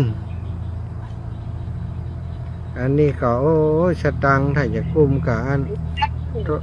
ฮะถึงวันนี้ได้เบียผู้สูงอายุนี่ก็เติมสตังค์อากาศนี่ฮะได้หอมใกล้ๆเดี๋ยวบอกโจ๊กแบบอย่างบ้านเนี่ยสองโจ๊กอีกโจ๊กเลย ดูกุมกับอันโทรหาโทรเข้ารายการนะแม่ยายพรนี่ขอบคุณยายพรเนอะเป็นกำลังใจให้ครูบาอาจารย์ทุกรูปทุกองค์ดีหมักสาธุนะวันนี้ก็อยู่กับธรรมะธรรมโมนะหรือธรรมะไปโมกะธรรมะเนี่ยอีกะไปธรรมะธรรมโมนี่จะเป็นธรรมโมไปเห็นอยู่กับธรรมะเนาะมีความสุขกับธรรมะเนี่ยเนาะวันเมื่อคืนเนี่ยได้น้ำแรงก็ได้อ่ะเจ้าขอบคุณยายพรเนอะน้ำมันสายเจ้าเจริญพรแม่บัวเย็นว่ายังได้เจ้ามาตรการพระอาจารย์เจ้าอยู่ในแกงเฮ็ดทอบล้อนี่เข้าไรรู้ละข้างแกงนี่หยังโอ้แกโทรมามันก็เหม็นมันก็เข้าอ่ะกะโอ้เก็บมาเร็วนี่ดูได้แหนเก็บแหนเถินไอ้ยะออกออกละเจ้าเอาส่งมาให้แม่เอามาส่งไปแกงน่าจะไปส่งให้หนึ่งหลักนี่แม่หอม200หอมพัดลมเจ้าอย่างไรวันอย่างก็นักกินนะจากนั้นโอ้แกเป็นคนนั้นนี่แม่ช่วยการช่วยงานเขาตลอดเลยหอมวัดนั้น100พัดลมนะแล้วก็หอมมอจรอ100เราจะรอโอนเข้ามาจะรอเลยเนอะมอจรอโอนเขาปุ่นเลยแหละถ้ามันได้หลายๆคนก่อยโอนนะแม่เดี๋ยวเขาจะหอมอยู่นะเดี๋ยวจะบอกเขานะบอกเป็นสะพานบุญช่วยกันไปคนละเลขละน้อยคนละเลขละน้อยใส่เข้าไปถ้าบอกอู้มันก็ดับปิ้งกับตั้งกับตึ้มเข้าแม่ว่าคนไหนหอมได้ฟังผู้เจ้าไหนเขาเคยมาใช่แม่มันน่าจะฟังวันเว้นวันอีกเนอะฟังวันเว้นวันเพราะว่าอันกาไฟมันกุ้มอีกบอกเขาแล้วเขาบอกได้จะหอมนะหอมคนเล็กคนน้อยหอมแบบมีความสุขนะห้ามเขียด ถ้ามีกุ้มได้ฟัง อ่ะ อ่ะเอง เห็นกระลูหอมตะกี้ว่าโอ้ยเพิ่นยังบ่ได้เตรียมหยังมาแต่เดี๋ยวผมใจเนาะ แหละได้แล้ว สงสัยจะมาหลายตั้งนะนี่นะน่าช่วยกันไปบอกกันไป จ้า สาธุอีแม่โทรหาครูบาอาจารย์รูปอื่นก็บอกคนยิ้มกัน จ้า ช่วยประชาสัมพันธ์ ไปเมื่อคืนนี่ไม่รับละบ่วอนวิตคืน จ้าจ้า เจ้า สาธุสาธุอยากกินเห็ดทอบอยากกินเกล็ดทอบโอ้ดีใจเนอะพี่น้องตังเถินตังซบปรับได้ข่าวว่าเห็ดทอบออกแล้วปีนี้ได้ขายเห็ดทอบกันแน่นายแฮมเนาะมันบอกออกมาหลายปีนะมันบอกออกมาหลายปีเขาเอาเห็ดทอบต่างประเทศเพิ่งมาขายมันบอกลำอย่างเห็ดทอบบ้านเฮาเห็ดทอบนี่ก็แปลกนะบางคนก็ว่าโอ้เห็ดทอบนั่นล้ำเห็ดทอบนี่ล้ำคนเมืองลี่นี่บอกกินเห็ดทอบตีอื่นเลยกินก็ของลี่นะคนเมืองปานก็ว่าเฮ็ดทอบตีอื่นบ่ล้ำเจ้าเมืองปานเห็นมั้ยต่างคนต่างว่าของตัวเก่าล้ำนะก็น่าจะเป็นเรื่องของการอย่างใดฮะจ้าท่าอย่างเขากินน้ำมันบ่อบ้านเฮาเนี่ยโอ้น้ำบ่อนี่ล้ำไปกินของเปิ้นนั่นฟาดอีก สมัยที่เขากินน้ำบ่อเนาะน้ำบ่อเฮานี่กะเหมาะถ้าน้ำของเปิ้นเยอะนะฮู้มันฟาดส้มเอาพอเปิดมากินของเขาเปิดก็ว่าอย่างเดียวกันแล้วมั้งอันนี้รสชาติมันอย่างไรหู้อีเรามันเหมือนเตียนบ้านผมน่ะมันก็คงจะเป็นอย่างเอี้ยเนาะชาตินิยมของคนเฮาความคุ้นเคยของลิ้นความคุ้นเคยของแต่ละคนมันเหมือนกันเนาะก่อนแล้วแต่ไผ่มันเนอะจะทายญาติโยมว่ายังไงดับปิงกะถ้าดับปิงจะเปิดเพลงแล้วก็ยั่งเนออิดนะ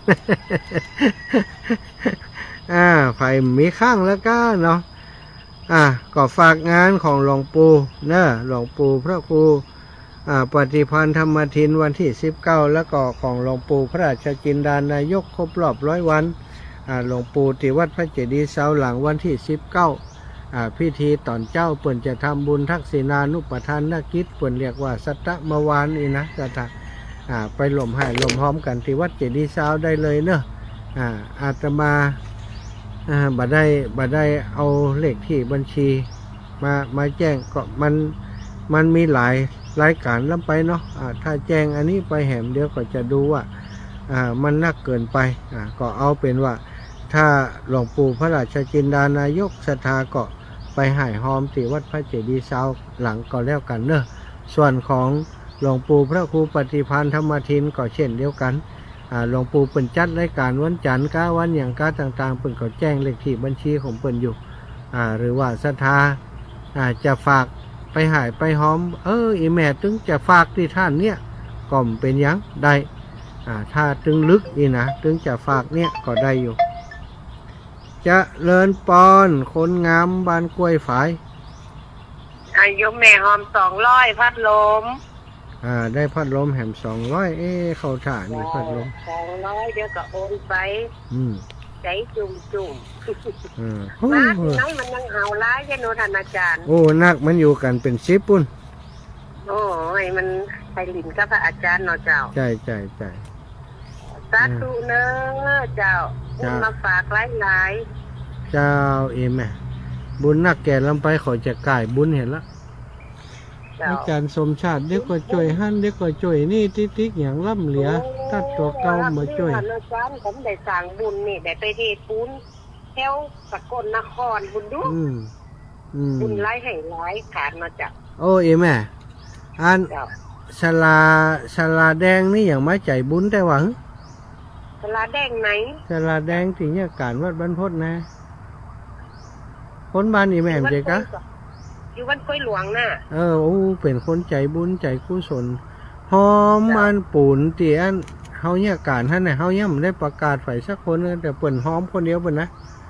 สลาแดงหอมปูนแหมหอมทรายแหมหอมหินแหมนี่น่ะลุงน้อมบอกใจบุญนะใจบุญใจบุญแต่เนาะบ้านกล้วยนึงเกิดมาใจบุญจ้าเป็นน้องเลือนี่อันกล้วยใจดีนะ แม่ก็หึงแต่ห้อมดันหน่อยก็ อืม ไปบุญนออยู่นอเจ้าท่าน โอ้ อาจารย์ บุญกับถ้าใจอีแม่ชัดตั้งบาทก็มีความหมายนะ โอ้ติดใจรวม แม่ ทุกอย่างเรียนซะดูท่านอาจารย์นำบุญมาถึงโยมแม่เขาเนาะ เจ้า ไปเฮปูนต้อยไปตานพัดลุ่มไป เออ เดี๋ยวหลวงปู่ด้อยได้ฝากน้องเกมไป อยู่ว่างๆร้องเพลงฟังไหมล่ะ หลองก็อายคน ดอกบัวน่ะ ดอกบัวน่ะ เดี๋ยววันเดียวมาหลองดอกโบหันแต่หลองธรรมะเพื่อนใจ ไม่ได้ยินกับแต่นี่ เดี๋ยวคนพูดก่อน ไม่ได้ยินกับแต่เอาซ่อมหน่อยละซ่อมท่อนเดียวเพ่งดีอะว่าไปหลองเฮงอยู่เอ้าเตอเดวัดบรรพตไปหลองเนาะจ้าสาธุ สาธุแกงอย่างไร ก็บอกมาหน่อยอา อ้าว จารย์ เจ้า บอกเลขมาตุกการทำบุญเจ้า โอ้ถ้าบ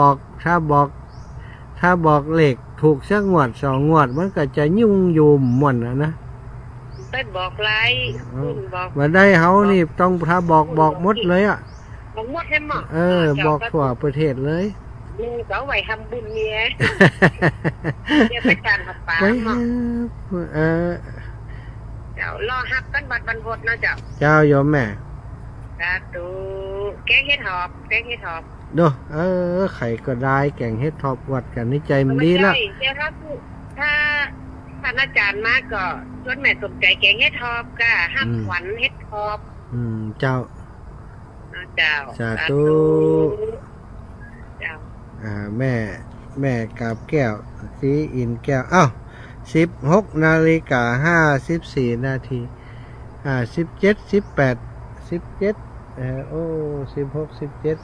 18แฮม2 ชั่วโมง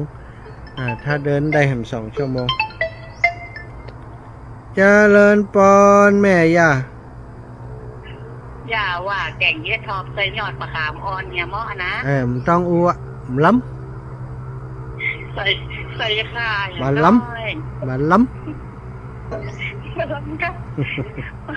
กลับมาถ้าจะได้กินนะเนาะ มันล้ำ ยับเข้ามา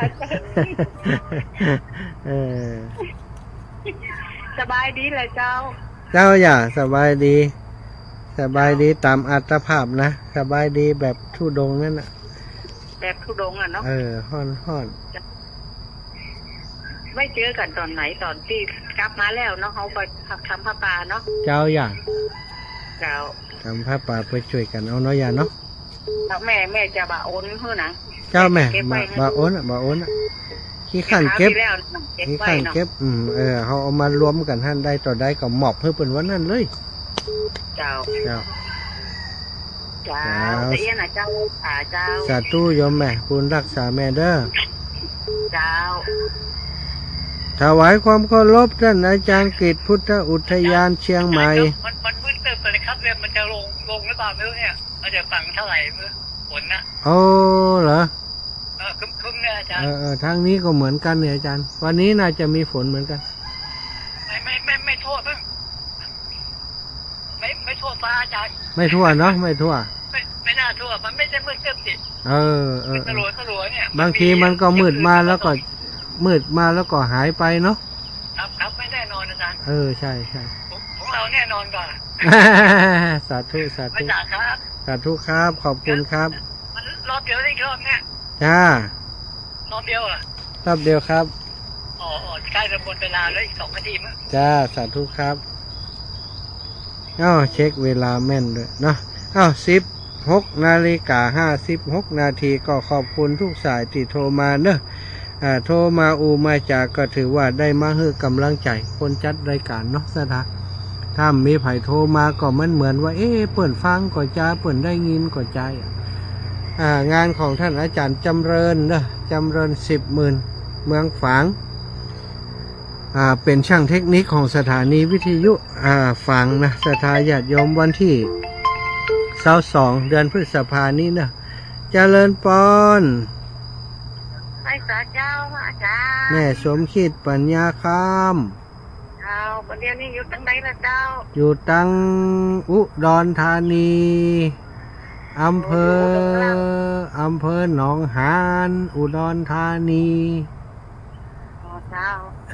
อา จะ จารย์สบายดีเลยเจ้าแรก โอ้สบายอีแม่แข็งแรงปะทุก ตามสไตล์ของอังพระธุดงค์นะ เจ้าสบายตามสไตล์พระธุดงค์สบายอยู่ตามไปเหตุไป ด้วยนะเจ้า สาธุอีแม่ เจ้า ขอบคุณเจ้าขอบคุณเจ้า คนโต๊ะก็เจ้า ยังมันตกแต่ทำท่าจะมืดขึ้นจะตกอยู่เนี่ย วันเท่านี้เจ้านี่ก็มืดประเดี๋ยวนี้แดดแต่แลละเจ้า เนี่ยมันก็มืดแดดนะเนาะ เจ้าพักผ่อนนะพระอาจารย์เจ้า สาธุเจ้าแม่ขอบคุณเจ้า เจ้าไปตาเจ้า สาธุอ้าวเวลาหมดเวลาเนอะขอนำลาการจากศรัทธาญาติโยมไปด้วยเวลาเพียงเท่านี้ขอความสุขสวัสดีจงมีแก่ท่านศรัทธาสาธุชนคนดีตั้งหลายจัตตาโลธรรมาวัฏันติอายุวันโนสุขังพระลัง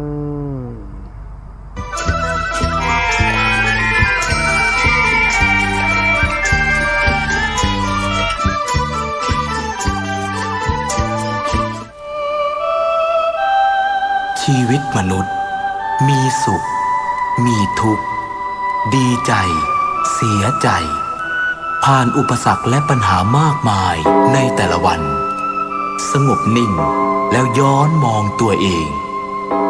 วันนี้วันพระ น้อมนำธรรมะสู่ชีวิต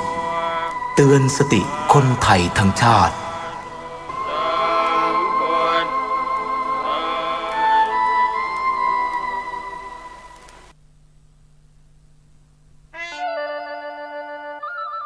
มูลนิธิครูบาศรีวิจัยโดยนายพยูนมีทองคำประธานมูลนิธิขอเชิญชวนชายไทยที่มีความเลื่อมใสในพระพุทธศาสนาและครูบาเจ้าศรีวิจัยที่มีอายุ20 ปีบริบูรณ์ขึ้นไปสมัครเข้ารับการอุปสมบทเพื่อศึกษาและปฏิบัติวิปัสสนากรรมฐานณวัดร่ำเปิงตะโปธารามเป็นเวลา9 วันในชื่อรุ่นถวายพระราชกุศลเฉลิมพระชนม์72 พรรษาตั้งแต่วันที่11 มิถุนายน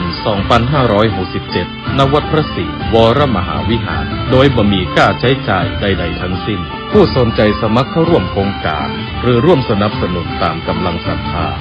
โปรดติดต่อสอบถามรายละเอียดเพิ่มเติมได้ที่นายพยุนมีทองคำโทรศัพท์ 0897007939 ได้ตั้งแต่วันนี้จนถึง 31 พฤษภาคม 2567 ในเวลาราชการ จัดงานยิ่งใหญ่งานวิสาขบูชาโลกนะครับชวนประชาชนร่วมเป็นเจ้าภาพตอกย้ำไทยเหมาะเป็นศูนย์กลางพระพุทธศาสนารัฐบาลนะครับเตรียมพร้อมเป็นเจ้าภาพจัดงานวิสาขบูชาโลกระหว่างวันที่19 ถึง 20 พฤษภาคม 2567 และเนื่องด้วยปีนี้เป็นปีมหามงคลเฉลิมพระชนมพรรษา 6 รอบ 72 พรรษานะครับจึงมีกำหนดจัดเชิญผู้นำทางศาสนาและพุทธศาสนิกชนมาร่วมงานถึง 73 ประเทศด้วยกันโดยจะประชาสัมพันธ์อย่างเต็มที่เพื่อให้งานวิสาขบูชาโลกนะครับที่ประเทศไทยเป็นเจ้าภาพออกสู่สายตาชาวโลกอย่างยิ่งใหญ่ให้ทั่วโลกเห็นว่าประเทศไทยเหมาะที่จะเป็นศูนย์กลางทางพระพุทธศาสนาจึงขอเชิญชวนนะครับพุทธศาสนิกชนร่วมกันเป็นเจ้าภาพที่ดีต้อนรับคณะผู้ร่วมงานตลอดจนเข้าร่วมกิจกรรมทางศาสนาร่วมสืบสานและน้อมนำหลักธรรมคำสอนทางพระพุทธศาสนาไปใช้ในชีวิตประจำวันเพื่อถวายเป็นพระราชกุศลและเป็นสิริมงคลแก่ตนเองและครอบครัวครับ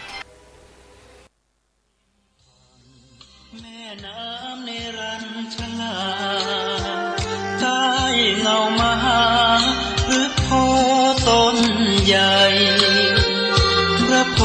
ธิสัตว์ทรงตรัสว่าขอเชิญร่วมปฏิบัติธรรมบวชชีพราหมณ์เนคขมะแบบบากโกนหัวในวาระโอกาสวันวิสาขบูชาเนื่องจากวันคล้ายวันที่เกิดเหตุการณ์สำคัญที่สุดในพระพุทธศาสนา3 เหตุการณ์ได้แก่การประสูติตรัสรู้และปรินิพพานของพระบรมศาสดาสมณโคดมสัมมาสัมพุทธเจ้าเกิดขึ้นทั้ง3 เหตุการณ์ตรงกันณวันขึ้น15 ค่ำเดือน6หรือ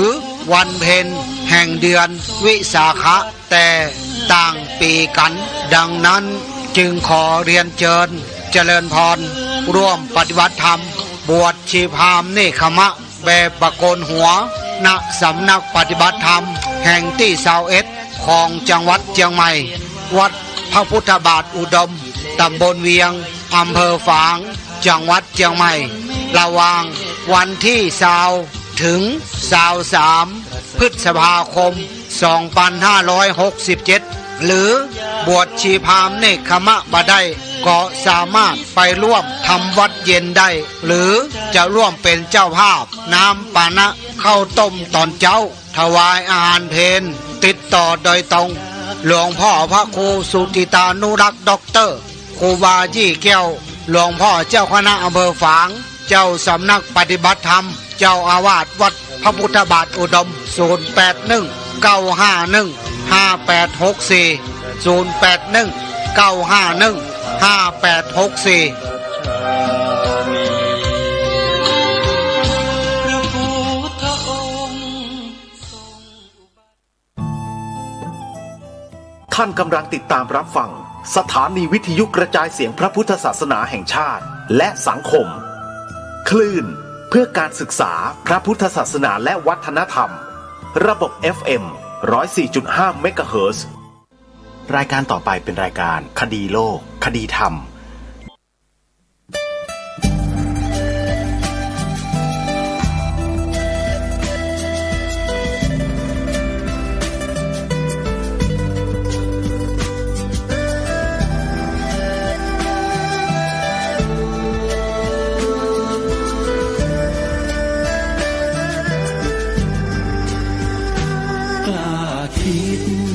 ต้องกล้าทำอย่ากลัวถ้าทำความดีเป็นศึกษาปัญหาให้ทันท่วงทีเมืองไทยจะพัฒนากว่านี้รายการดีคดีโลกคดีธรรมขอรำพันบรรยายความคิดเครื่องหมายแห่งสีทั้งสามงามถนัดขาวคือบริสุทธิ์สีสวัสดิ์หมายพระไตรรัตน์และธรรมะคุ้มจิตไทยแดงคือโลหิตเราใสซึ่งยอมสละได้เพื่อรักษาชาติศาสนาน้ำเงินคือสีโสภาอันจอมประชาถ้าโปรดเป็นของส่วนองค์จัดริ้วเข้าเป็นไตรรงค์จึงเป็นสีธงที่รักแห่งเราชาวไทยทหารอวตารนำไปยงยุทธวิชัยวิชิตก็ชูเกียรติสยาม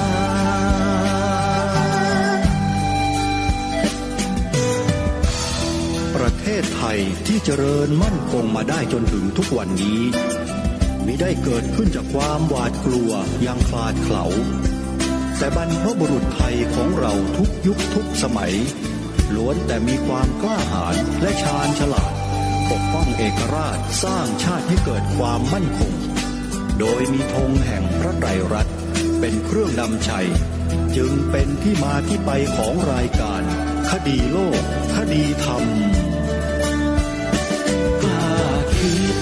ก็ต้องกล้าทำอย่ากลัวถ้าทำความดีเร่งศึกษาปัญหาให้ทันท่วงทีเมืองไทยจะพัฒนากว่านี้รายการดีคดีโลกคดีธรรมรายการดีคดีโลกคดีธรรม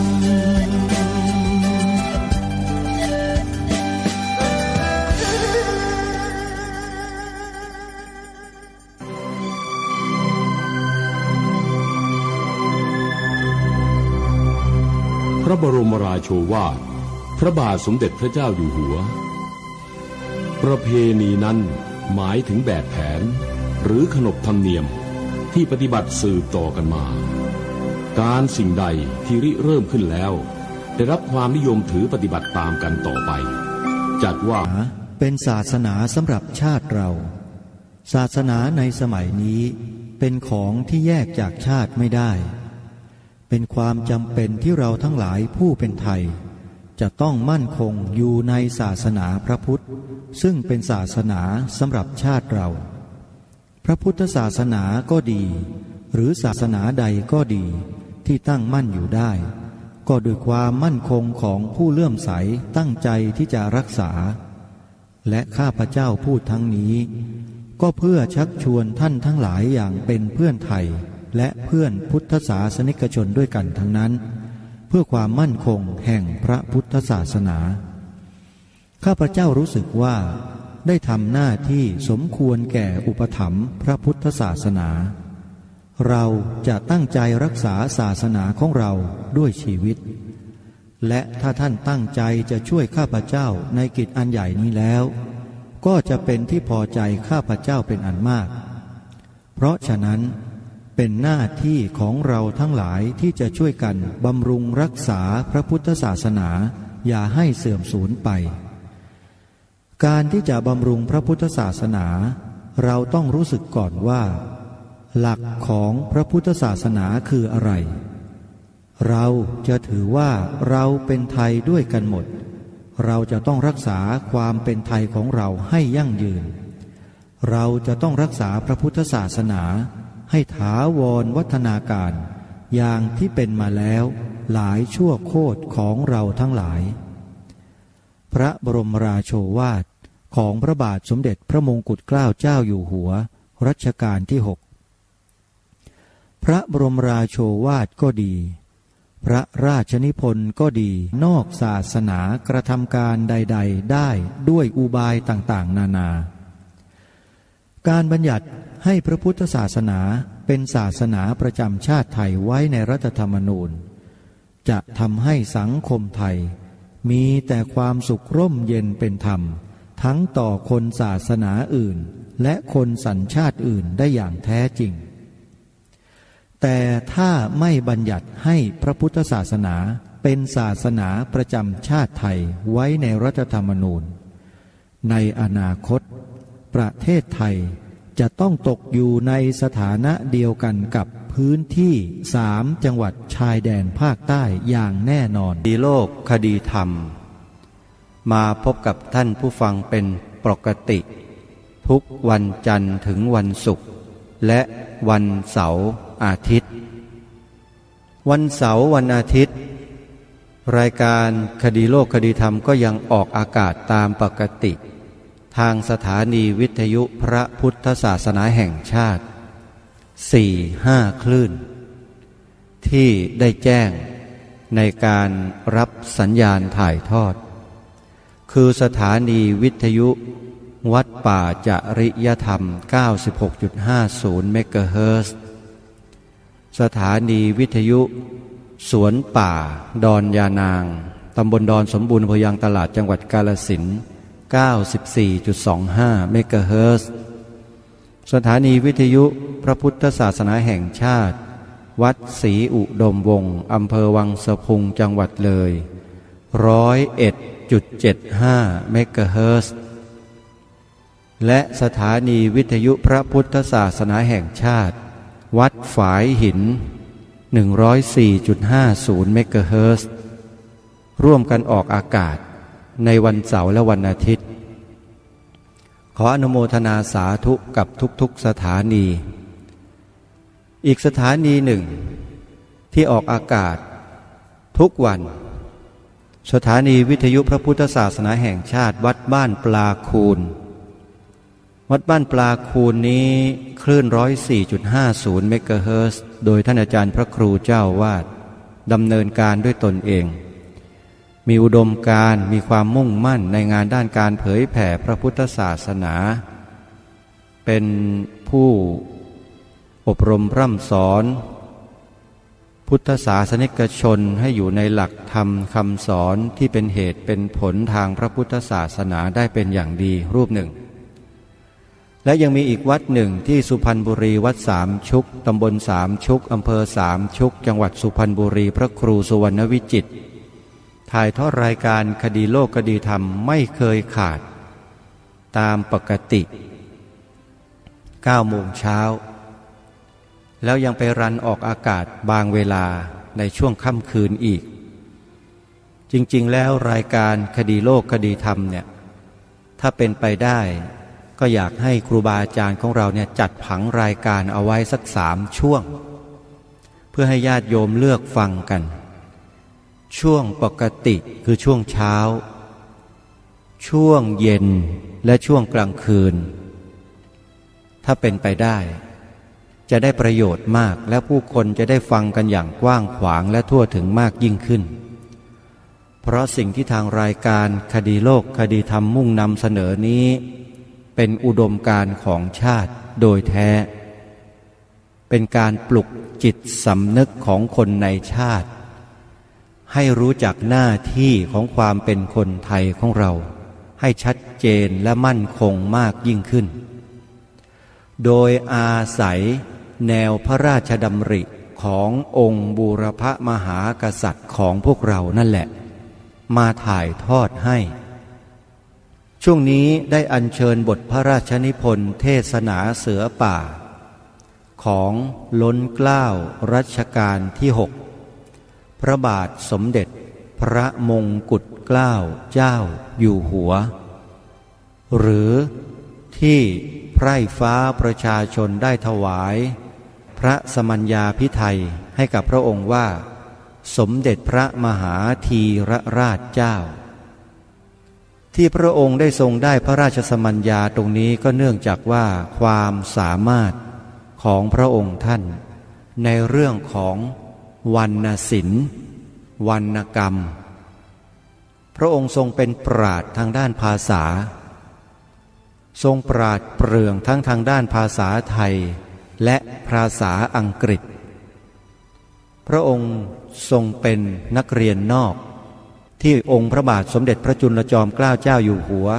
หรือสมเด็จพระราชบิดาของพระองค์ได้ทรงส่งพระองค์ไปเรียนที่ยุโรปจนจบจึงทรงมีความรอบรู้ทั้งทางด้านภาษาไทยและภาษาอังกฤษในยุคนั้นบทกวีพระราชนิพนธ์ของพระองค์ทั้ง100 แก้วและ100 กรองเป็นที่ยอมรับของทั่วโลกไม่ใช่ธรรมดาเพราะฉะนั้นพระองค์ท่านนั้นจึงเป็นองค์พระมหากษัตริย์พระองค์หนึ่งในกรุงรัตนโกสินทร์ที่ทรงมีความปราดเปรื่องในเรื่องของวรรณกรรมงานเขียนงานพระราชนิพนธ์งานแสดงเทศนาก็ทรงปราดเปรื่องด้วยนี่คือองค์พระมหากษัตริย์ผู้ทรงเป็นมหาราชอีกพระองค์หนึ่งคือสมเด็จพระมหาธีรราชเจ้าหรือมหาราชพระองค์หนึ่งนั่นเองแต่พระองค์ทรงมีพิเศษก็คือทรงเป็นธีระทรงมีความปราดเปรื่องความเฉลียวฉลาดในเรื่องของการนำเสนอเนื้อหาสาระสิ่งที่เป็นแนวพระราชดำริของพระองค์ท่านหลักธรรมคำสอนเหตุผลเรื่องราวต่างๆได้อย่างยอดเยี่ยมที่สุดไพร่ฟ้าอาณาราชจึงได้ถวายพระราชสมัญญานามแด่พระองค์ว่าสมเด็จพระมหาธีรราชเจ้าเพราะฉะนั้นผลงานใดๆก็แล้วแต่ที่ออกมาจากพระองค์ท่านจึงเป็นสมบัติอันล้ำค่าของแผ่นดินไทยของคนไทยของเราทุกคนใครก็ตามที่คิดหวังจะปิดกั้นไม่ให้ประชาชนคนไทยได้สื่อถึงพระองค์ท่านโดยผ่านผลงานที่พระองค์ท่านได้ทรงพระราชทานเอาไว้ทุกสิ่งทุกอย่างถือว่าคนคนนั้นมีเจตนาไม่ดีต่อประเทศไทยต่อคนไทยของเราขออภัย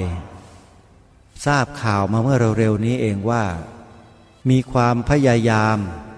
ที่จะเก็บหนังสือพระราชนิพนธ์เทศนาเสือป่ากลับไปสู่โรงพิมพ์ทั้งหมดทุกทั่วหัวระแหงของประเทศไทยจากร้านหนังสือต่างๆ ผู้ดำเนินรายการเมื่อสัปดาห์ที่แล้วได้เดินไปซื้อหนังสือที่ร้านหนังสือชื่อดังแห่งหนึ่งในย่านแถวท่าพระจันทร์ไปถามหาหนังสือเทศนาเสือป่ากับทางร้านเขาบอกว่าเพิ่งจะเก็บไปเมื่อเร็วๆนี้เองทางโรงพิมพ์เขาขอเก็บท่านผู้ฟังผู้มีสติปัญญาผู้รู้ทั้งหลายท่านพอจะมองอะไรออกบ้างหรือยังว่าสังคมไทยของเรากำลังเกิดอะไรขึ้นการเรียกเก็บหนังสือบทพระราชนิพนธ์เทศนาเสือป่านั้นไม่ใช่เรื่องปกติใช่ไหมมันไม่ใช่เรื่องปกติท่านสาธุชน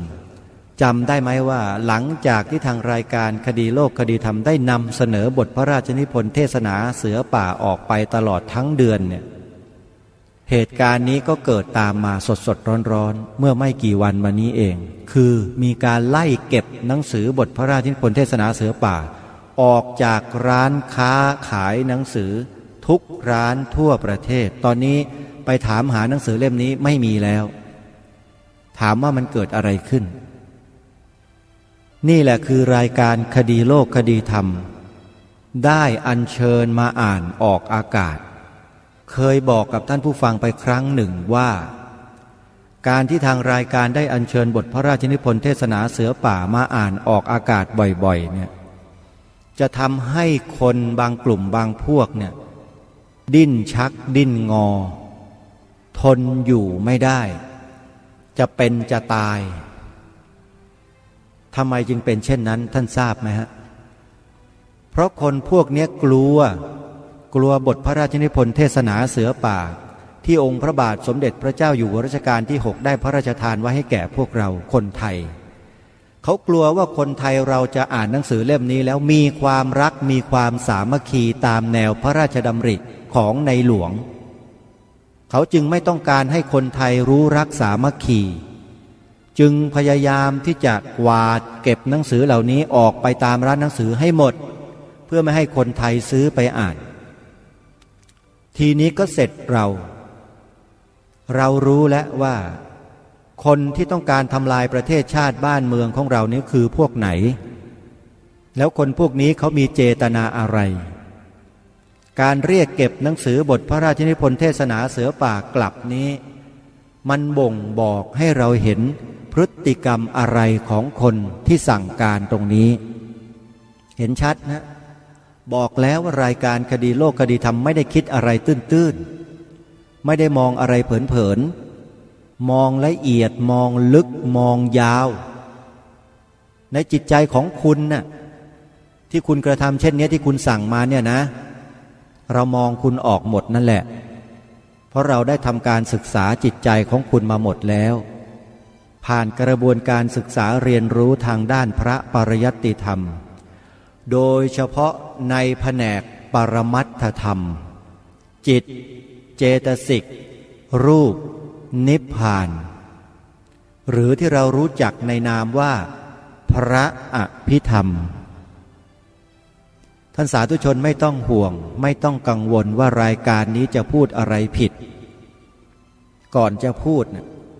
ทำการศึกษาวิเคราะห์สิ่งเหล่านี้อย่างละเอียดลึกซึ้งมาหมดแล้วมองสภาพสังคมไทยโดยรวมมาหมดแล้วถูกครอบงำด้วยสิ่งใดถูกจูงไปด้วยสิ่งใดถูกชักจูงขออภัยถูกครอบงำไปด้วยสิ่งใดแล้วสิ่งที่ดีงามของบรรพบุรุษไทยของพระราชบรรพบุรุษไทยที่เป็นองค์บูรพมหากษัตริย์ไทยของเราไปอยู่ที่ไหนหมดแล้วทำไมจึงไม่ได้ถูกหยิบหรือว่าอัญเชิญขึ้นมาบูรณาการให้กับคนไทยในประเทศนี้ทำไมจึงถูกเก็บเงียบไปหมดเช่นบทพระราชนิพนธ์เทศนาเสือป่าอันทรงคุณค่าแก่สังคมไทยของเราอย่างยิ่งเล่มนี้ทำไมจึงเรียกเก็บแน่นอนมันต้องมีอะไรแน่ๆที่อยู่ในกอไผ่ท่านสาธุชนไอ้คนพวกนี้มันกลัวมากกลัวจริงๆ กลัวจะมีคนได้อัญเชิญบทพระราชนิพนธ์เทศนาเสือป่าเล่มนี้มาเผยแพร่มันกลัวอะไรรู้ไหมก็กลัวคนไทยรู้รักสามัคคีกันกลัวคนไทยจะเป็นปึกแผ่นมั่นคงมันกลัวตรงนี้และตัวพวกนี้แหละมันพยายามที่จะสร้างความแตกแยกให้กับคนไทยคอยพยายามจะส่งคนเข้ามาปลอมแปลงแล้วก็ปั่นหัวคนไทยของเราเนี่ยให้หัวปั่นแล้วก็ทะเลาะเบาะแว้งกัดกันอย่างไม่รู้จักจบจักสิ้นนี่คือสิ่งที่เป็นปรากฏการณ์ในสังคมไทยของเราที่หลายคนหลายฝ่ายมองไม่ออกแต่รายการคดีโลกคดีธรรมมองออกและเชื่อว่าครูบาอาจารย์นักปราชญ์บัณฑิตทั้งหลายผู้รู้ทั้งหลายก็มองออกแต่ท่านจะพูดไปอีกแนวหนึ่งจะเรียบเคียงพอให้หลายคนได้รู้สึกเท่านั้นแหละแต่รายการคดีโลกคดีธรรมนี่ไม่ต้องเรียบไม่ต้องเคียงผ่ากลางเลยซัดกันเต็มฉะฉานตรงประเด็นแล้วก็หยิบยกออกมาให้เห็นกันชัดๆด้วยหลักฐานที่ปรากฏทุกอย่างรู้ได้ในเชิงประจักษ์ทั้งสิ้น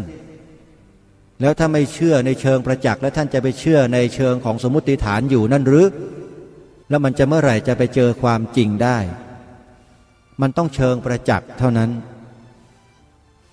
ทำไมรายการคดีโลกคดีธรรมจึงต้องอัญเชิญบทพระราชนิพนธ์เทศนาเสือป่าขึ้นมาให้ท่านทั้งหลายได้ศึกษากันในช่วงนี้ท่านทราบไหมเพราะในช่วงนี้ประเทศไทยเราไม่ได้อยู่ในภาวะที่ปกติ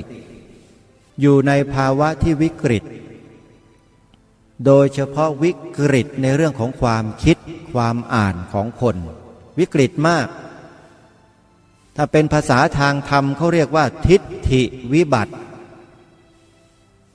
ทำไมทิฏฐิจึงวิบัติทั้งคนไทยและคนที่กระทำต่อคนไทยสร้างความวิบัตินี้ให้เกิดขึ้นเป็นสองแรงบวกหนึ่งคนไทยไม่ศึกษาหลักธรรมคำสอนขององค์สมเด็จพระบรมศาสดาสัมมาสัมพุทธเจ้าที่บรรพบุรุษได้ฝากไว้นั้นให้ละเอียดเข้าใจถ่องแท้แล้วก็ไม่นำไปสู่การประพฤติปฏิบัติเจริญจิตตภาวนาให้เข้าใจอย่างละเอียดลึกซึ้งจนกลายเป็นศรัทธาสัมมาทิฏฐิเขาไม่ได้ทำอย่างนี้คนไทยนี่คือหนึ่งแรงบวกคือไม่รู้เรื่องเลยว่าหลักธรรมคำสอนขององค์สมเด็จพระบรมศาสดาสัมมาสัมพุทธเจ้าที่บรรพบุรุษไทยของเราได้รักษาสืบสารมาจนถึงทุกวันนี้เราไม่เห็นค่าและไม่ศึกษาเรียนรู้กันอันนี้คือแรงบวกที่หนึ่งแรงบวกที่สองที่ทำให้เกิดความวุ่นวายสับสนกับประเทศก็คือบุคคลที่ปลอมแปลงเข้ามาจำบทพระราชนิพนธ์เทศนาเสือป่าตอนหนึ่งได้ไหมที่พระองค์ตรัสว่าเหตุฉะนี้เป็นหน้าที่ของเราที่จะต้องตั้งใจที่จะรักษาความมั่นคงของพระพุทธศาสนาในประเทศไทยอย่าให้มีอันตรายมาถึงได้ผู้ที่คนอื่นเขาส่งเข้ามาปลอมแปลงเพื่อทำลายพระพุทธศาสนาเราทั้งหลายต้องคอยระวังรู้เท่าไว้จึงจะควรสิ่งที่พระองค์ท่านได้ทรงตรัสไว้ตามที่ได้อัญเชิญมานี้หลายคนมองไม่ออกว่าในสังคมไทยเราจะมีอยู่หรือสิ่งเหล่านี้มีหนักกว่ารัชสมัยของพระองค์ท่านเสียอีกญาติโยมสาธุชนเชื่อเถอะผู้ที่คนอื่นเขาส่งเข้ามาปลอมแปลงเพื่อทำลายพระพุทธศาสนาเราทั้งหลายต้องคอยระวังรู้เท่าไว้จึงจะควรเนี่ยถามว่าพวกเรารู้กันไหมเราก็อยู่กันมาปกติทำมาหากินเลี้ยงชีพส่งลูกหลานบุตรหลานเข้าโรงเรียนแล้วเราก็ไปทำมาหากินหาเงินส่งเขาเป็นค่าศึกษาเล่าเรียนค่าหนังสือหนังหาชุดตำรับตำราค่ากินค่าโน่นค่านี่ค่าน้ำค่าไฟใต้โต๊ะบนโต๊ะถามว่าเราเคยรู้ไหมว่าลูกเราเนี่ยได้รับอะไรมาจากโรงเรียนบ้างเราไม่ทราบรู้อย่างเดียวว่าโรงเรียนให้อะไร เราก็รับหมดเราไม่เคยมาพิจารณามาศึกษาตรวจสอบลูกๆหลานๆเยาวชนของเราที่กลับมาจากโรงเรียนในแต่ละวันเลยว่าเขาเรียนอะไรเคยทดสอบแนวความคิดของลูกๆหลานๆของเราบ้างไหมว่าเขามีแนวความคิดออกไปในทิศทางใดก็เพราะว่าพวกเราคนไทยเนี่ยอย่างที่บอกข้อแรกว่าหนึ่งแรงบวกคือไม่รู้เรื่องอะไรเลยไม่มีความรู้อย่างละเอียดลึกซึ้งเท่าไหร่ในหลักการของความเป็นชาติความเป็นประเทศของเราเนี่ยมันคืออะไรเราหย่อนสมรรถภาพในเรื่องนี้กันมากเลยทำให้กระบวนการตรวจสอบกระบวนการวิเคราะห์สังเคราะห์แนวคิดของลูกหลานเยาวชนของเราที่ผ่านการศึกษาเล่าเรียนในระดับต่างๆมันจึงไม่มีเมื่อไม่มีพ่อแม่ก็ปล่อยเลยตามเลยปล่อยเลยตามเลยมันจะคิดมันจะพูดมันจะทำอะไรก็แล้วแต่ที่จะทำลายวัฒนธรรมประเพณีของชาติของบ้านของเมืองของบรรพบุรุษปล่อยพอปล่อยมันก็ปล่อยกันทั้งบ้านทั้งเมืองทั้งประเทศมันก็เป็นกันไปทั้งบ้านทั้งเมืองเพราะการปล่อยทีนี้คนที่มีเจตนาทำลายชาติบ้านเมืองไทยของเราเนี่ยเขาฉลาดมากเขาใช้วาจาที่ไพเราะใช้คำพูดที่มีเหตุมีผลชักจูงให้ผู้คนหลงเชื่อได้ง่ายๆแต่สิ่งที่แฝงเข้ามาในนั้นหลายคนก็มองเขาไม่เห็นมองไม่ออกมีหลายเรื่องที่เป็นตัวชี้วัดว่าคนเหล่านั้นไม่ได้หวังดีต่อประเทศชาติบ้านเมืองไทยของเราจริงๆก็ตามที่รายการได้เคยหยิบยกมาเสนอท่านทั้งหลายนั่นแหละทำไมจึงไม่บูรณาการเอาหนังสือบทพระราชนิพนธ์เทศนาเสือป่าเข้าไปปลูกฝังเด็กและเยาวชนคนไทยของเราตั้งแต่เล็กๆให้เขาได้ฟังเรื่องราวเหล่านี้ตั้งแต่เริ่มต้นและปลูกฝังแนวคิดอุดมการณ์ให้เขาเกิดความรักชาติศาสนาพระมหากษัตริย์ตามเนื้อหาในบทพระราชนิพนธ์เทศนาเสือป่าที่องค์บูรพมหากษัตริย์ไทยของเราได้ทรงฝากไว้เป็นสมบัติอันล้ำค่านี้เล่าทำไมสถาบันการศึกษาของชาติสพท.กระทรวงศึกษาธิการจึงไม่ใส่ใจในเรื่องนี้เล่าตรงนี้ก็เป็นข้อที่น่าคิดข้อที่หนึ่งและเป็นข้อสงสัยข้อที่หนึ่งว่าคุณทำไมจึงไม่ทำสองเมื่อคุณไม่ทำแล้วคุณไปเปลี่ยนแปลงปรับปรุงหลักสูตรการศึกษาของชาติโดยการยกเลิกวิชาศิลธรรมวิชาหน้าที่พลเมืองวิชาประวัติศาสตร์ชาติไทยให้หายไปจากหลักสูตรภาคบังคับของชาติซ้ำเป็นรอยที่สองอีกถามว่านี่คุณมีเจตนาอะไรเห็นไหมฮะคุณมีเจตนาอะไรตัวนี้แหละมันเป็นตัวชี้วัดว่าคุณทำไปเพื่ออะไรคุณอย่าบอกนะว่าคุณต้องการความเจริญทางด้านการศึกษาเหมือนกับประเทศยุโรปอเมริกาถ้าคุณคิดแบบนี้คุณก็โง่เต็มทีแล้วล่ะยุโรปอเมริกามันไปไม่รอดแล้วตอนนี้ทรัพยากรมันถูกผลาญถูกมนุษย์ไอ้ฉลาดทั้งหลายเนี่ยมันผลาญจนฉิบหายวายป่วงจนโลกนี้มันจะฉิบหายหมดแล้วนะแล้วถ้าคุณบอกว่าปรับปรุงหลักสูตรการศึกษาเพื่อมันทัดเทียมกับต่างประเทศคุณโง่เต็มทีแล้วถ้าคุณคิดแบบนี้อันนี้ก็คือฟันกันตรงๆเลยล่ะพูดตามที่หลวงพ่อพุทธทาสท่านได้ทำนายไว้ท่านได้พูดเอาไว้เลยการศึกษาแบบหมาหางด้วนไม่มีทิศไม่มีทางฮะ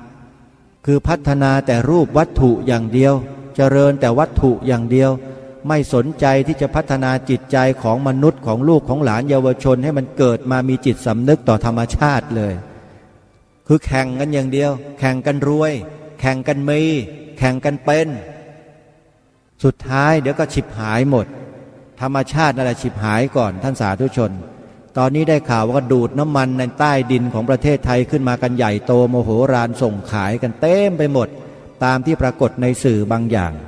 ที่เราได้ไปค้นคว้าเจอมาเขาบอกว่าในกรุงเทพมหานครเนี่ยเป็นพื้นที่สัมปทานทั้งกรุงเทพเลยนะ 4,000 กว่าตารางกิโลเมตรท่านเชื่อไหมฮะ ที่เขาจะขุดเจาะน้ำมันขึ้นมาเนี่ยแล้วพื้นที่จะขุดเจาะน้ำมันเขาใช้เพียงแค่ไม่กี่ตารางเมตรเองเล็กๆสั้นๆเอาเครื่องเจาะลงไปได้ดูดน้ำมันขึ้นมาใส่รถแล้วก็ไปใส่รถแล้วก็ไปเขาทำกันง่ายมากเลยการทำลายบ้านทำลายเมืองทำลายโลกเนี่ยเห็นไหมฮะแต่ไอ้วิธีที่จะจันโลงโลกรักษาโลกให้ธรรมชาติอยู่ได้รักษาความรักความสามัคคีในหมู่ของมนุษย์ด้วยกันไม่ทำแถมยังมาทำลายอีกกีดกั้นเสียอีกเห็นไหมสิ่งที่องค์บูรพมหากษัตริย์ทุกๆพระองค์ได้ทรงวางหลักการเอาไว้ให้กับชาติบ้านเมืองนี่ของดีของงามของถูกต้องทั้งหมดแต่ถูกกีดกันไม่ให้เข้ามาอยู่ในระบบการศึกษาของเด็กและเยาวชนไทยของเราเช่นบทพระราชนิพนธ์เทศนาเสือป่าเป็นต้นตอนนี้ได้ข่าวนะไปสืบมาแล้วที่ร้านหนังสือชื่อดังแห่งหนึ่งแถวท่าพระจันทร์เขาบอกว่าเพิ่งมากวาดเก็บไปทั้งร้านเลยหมดแล้วไม่มีเหลือนั่นแปลว่าคนพวกนี้มันกลัวคนไทยจะรักกันสามัคคีกันกลัวอุดมการณ์ของชาติบ้านเมืองจะกลับเกิดขึ้นมาอีกครั้งหนึ่งมันกลัวพวกเนี้ยเพราะใจมันมีแต่คิดจะเฝ้าทำลายชาติบ้านเมืองเราทั้งนั้นแต่อย่างไรก็ตามญาติโยมสาธุชนไม่ต้องกังวลตราบใดที่รายการคดีโลกคดีธรรมรายการนี้ยังออกอากาศทำรายการได้จะอัญเชิญบทพระราชนิพนธ์เทศนาเสือป่านี้แหละมาสร้างเป็นโรงเรียนกลางอากาศให้กับทุกท่านได้ศึกษาไปพร้อมๆกันทางรายการจะขออัญเชิญมาอ่านในแต่ละบทแต่ละตอนให้ท่านฟังอย่างชัดๆช้าๆแล้วก็มีการพิจารณาวิเคราะห์ในถ้อยพระราชดำริหรือพระบรมราโชวาทของพระองค์ในแต่ละช่วงเป็นการสรุปไปในตัวด้วยเพื่อให้พวกเราได้ศึกษาเรียนรู้ถึงพระราชประสงค์ที่แท้จริงของพระองค์ท่านที่ทรงมีต่อประชาชนคนไทยต่อประเทศชาติบ้านเมืองต่อพระบวรพุทธศาสนาของเราอย่างไรตรงนี้ชัดมากขอบอกว่าบทพระราชนิพนธ์เทศนาเสือป่านี้เป็นคำตอบโจทย์ที่ชัดเจนที่สุดเกี่ยวกับประเทศไทยของเราทั้งหมดไอ้พวกฝ่ายศัตรูที่มันไม่หวังดีมันจึงกลัวไงมันจึงดิ้นอยู่ไม่ได้มันต้องมาเรียกเก็บหนังสือกันจ้าละวันเลยตอนนี้ออกไปจากร้านที่วางจำหน่ายก็เพราะรายการคดีโลกคดีธรรมรายการนี้นี่แหละและสถานีวิทยุพระพุทธศาสนาแห่งชาติของเราทุกๆสถานีนี่แหละที่ร่วมด้วยช่วยกันจันโลงรักษาความเป็นไทยนั่นก็คือบทพระราชนิพนธ์เทศนาเสือป่านี้เอาไว้ด้วยกันขอฝากนะฮะตั้งแต่สัปดาห์นี้เป็นต้นไปจะขออัญเชิญบทพระราชนิพนธ์เทศนาเสือป่านี้ขึ้นมาอ่านทุกวันนะฮะรวมถึงวันเสาร์และวันอาทิตย์ด้วยนะอาจจะมีการปรับเปลี่ยนเนื้อหาของวันเสาร์และวันอาทิตย์เพื่อให้สอดคล้องกับวันธรรมดาที่ญาติโยมสาธุชนหลายท่านฟังกันและไม่อาจสามารถจะฟังวันเสาร์อาทิตย์ได้ก็จึงบอกครูบาอาจารย์ที่เป็นหัวหน้าสถานีวิทยุต่างๆว่าถ้านำรายการคดีโลกคดีธรรมไปจัดไว้ในผังสัก3 เวลาต่อ1 วันจะเป็นประโยชน์มากมายเลยสำหรับญาติโยมที่ติดตามรับฟังกันในช่วงต่างๆที่แตกต่างกันบางท่านทำงานกลางวันฟังไม่ได้กลางคืนก็ไม่มีให้ฟังอีกก็เลยพลาดโอกาสไม่ได้ฟังบางท่านฟังตอนกลางวันได้กลางคืนต้องหลับต้องพักผ่อนต้องนอนก็ฟังไม่ได้กลางคืนก็เลยไม่รู้จะฟังช่วงไหนมันเหลื่อมกันมันขาดไปก็เลยอยากจะให้มีรายการคดีโลกคดีธรรมประจำผังเอาไว้สักกลางวัน1 รายการกลางคืน1 รายการในลักษณะเนี้ยถ้าเป็นไปได้นะฮะถ้าเป็นไปได้มันจะเป็นประโยชน์อย่างยิ่ง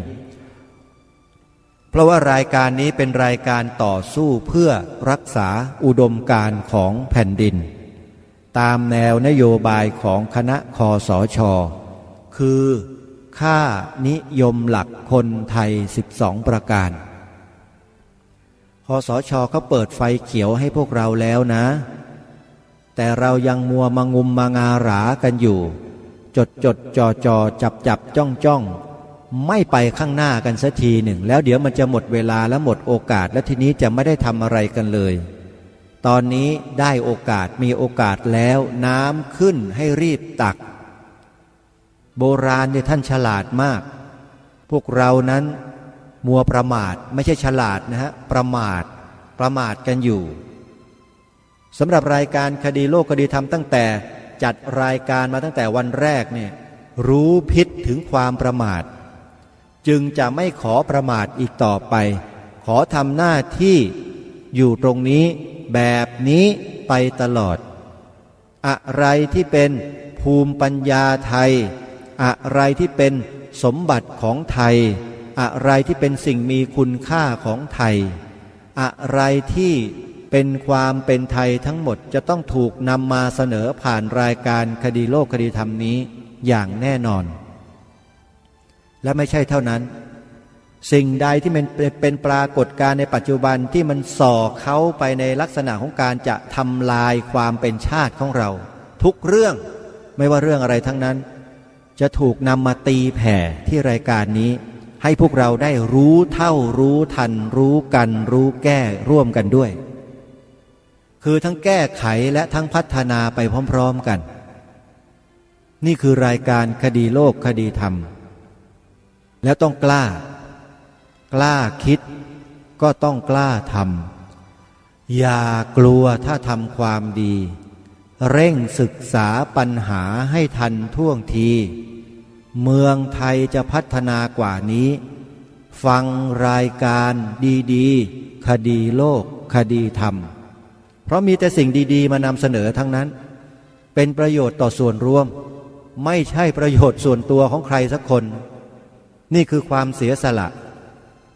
จึงได้ก่อตั้งสภาพุทธบริษัทภาคประชาสังคมจิตอาสาขึ้นมาไงเพื่อให้ทุกคนรู้จักเข้ามารวมตัวกันเสียสละจะไม่มีคำถามว่ากูมาสมัครแล้วกูจะได้อะไร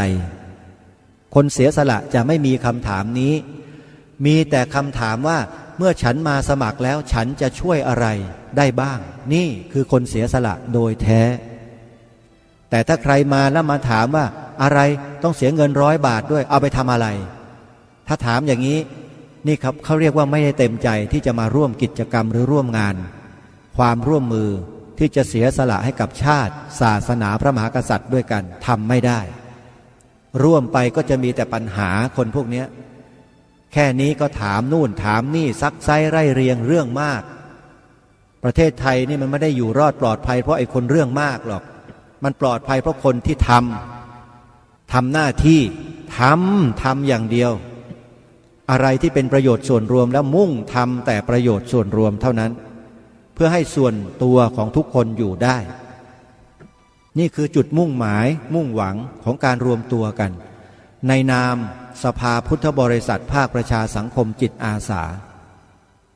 แต่ถ้าบอกถึงขนาดนี้แล้วทุกคนก็ยังนิ่งเฉยแบบขอไปทีเนี่ยก็ช่วยอะไรกันไม่ได้อะเพราะนี่คือประโยชน์ของทุกคนทุกท่านถ้าไม่ทำก็ไม่ทำก็ไม่ว่าไม่ได้บังคับนะฮะแล้วก็ที่นำเสนอมานี่ก็คือเป็นเหตุเป็นผลทั้งหมดของการเชื้อเชิญให้ทุกท่านมีส่วนร่วมงานนี้ทำอย่าหยุดถ้าหยุดทำจะได้ผลน้อยมากแต่ถ้าทำไม่หยุดจะได้ผลมากนะถึงแม้ว่ามันจะมีความยุ่งยากมีความเหน็ดเหนื่อยสักนิดหนึ่งเพราะมันต้องมีการจัดทำฐานข้อมูลผู้สมัครขึ้นทะเบียนประกาศตนเป็นพุทธมามกะโดยละเอียดชื่อที่อยู่นามสกุลบ้านเลขที่เบอร์โทรศัพท์นะฮะอุปกรณ์เครื่องมือสื่อสารที่สามารถติดต่อได้อีเมลไลน์เฟซบุ๊กอะไรต่างๆก็แล้วแต่มันต้องลงรายละเอียดและต้องพิมพ์เข้าสู่คอมพิวเตอร์แล้วก็ต้องมีการจัดวางให้มันถูกล็อกถูกที่77จังหวัดนี่ได้ข่าวว่าก็มีจังหวัดใหม่เข้ามาอีกแล้วก็ต้องเพิ่มเข้าไปอีกนะแต่ไม่เป็นไรเราก็ยังถือ77จังหวัดของเราอยู่นะยิ่งเพิ่มมากประเทศไทยเราก็ยิ่งแย่ไม่ได้เจริญหรอกท่านเชื่อเถอะนะเพราะทางนี้รู้อยู่ว่าเพิ่มไปเพื่ออะไรนะเพิ่มไปแต่ไม่ได้นำเอาสิ่งที่ดีที่องค์บูรพมหากษัตริย์ไปบูรณาการด้วยมันก็ไม่มีประโยชน์ ให้เพิ่มเป็น1,000 จังหวัดในประเทศไทยก็ไม่มีประโยชน์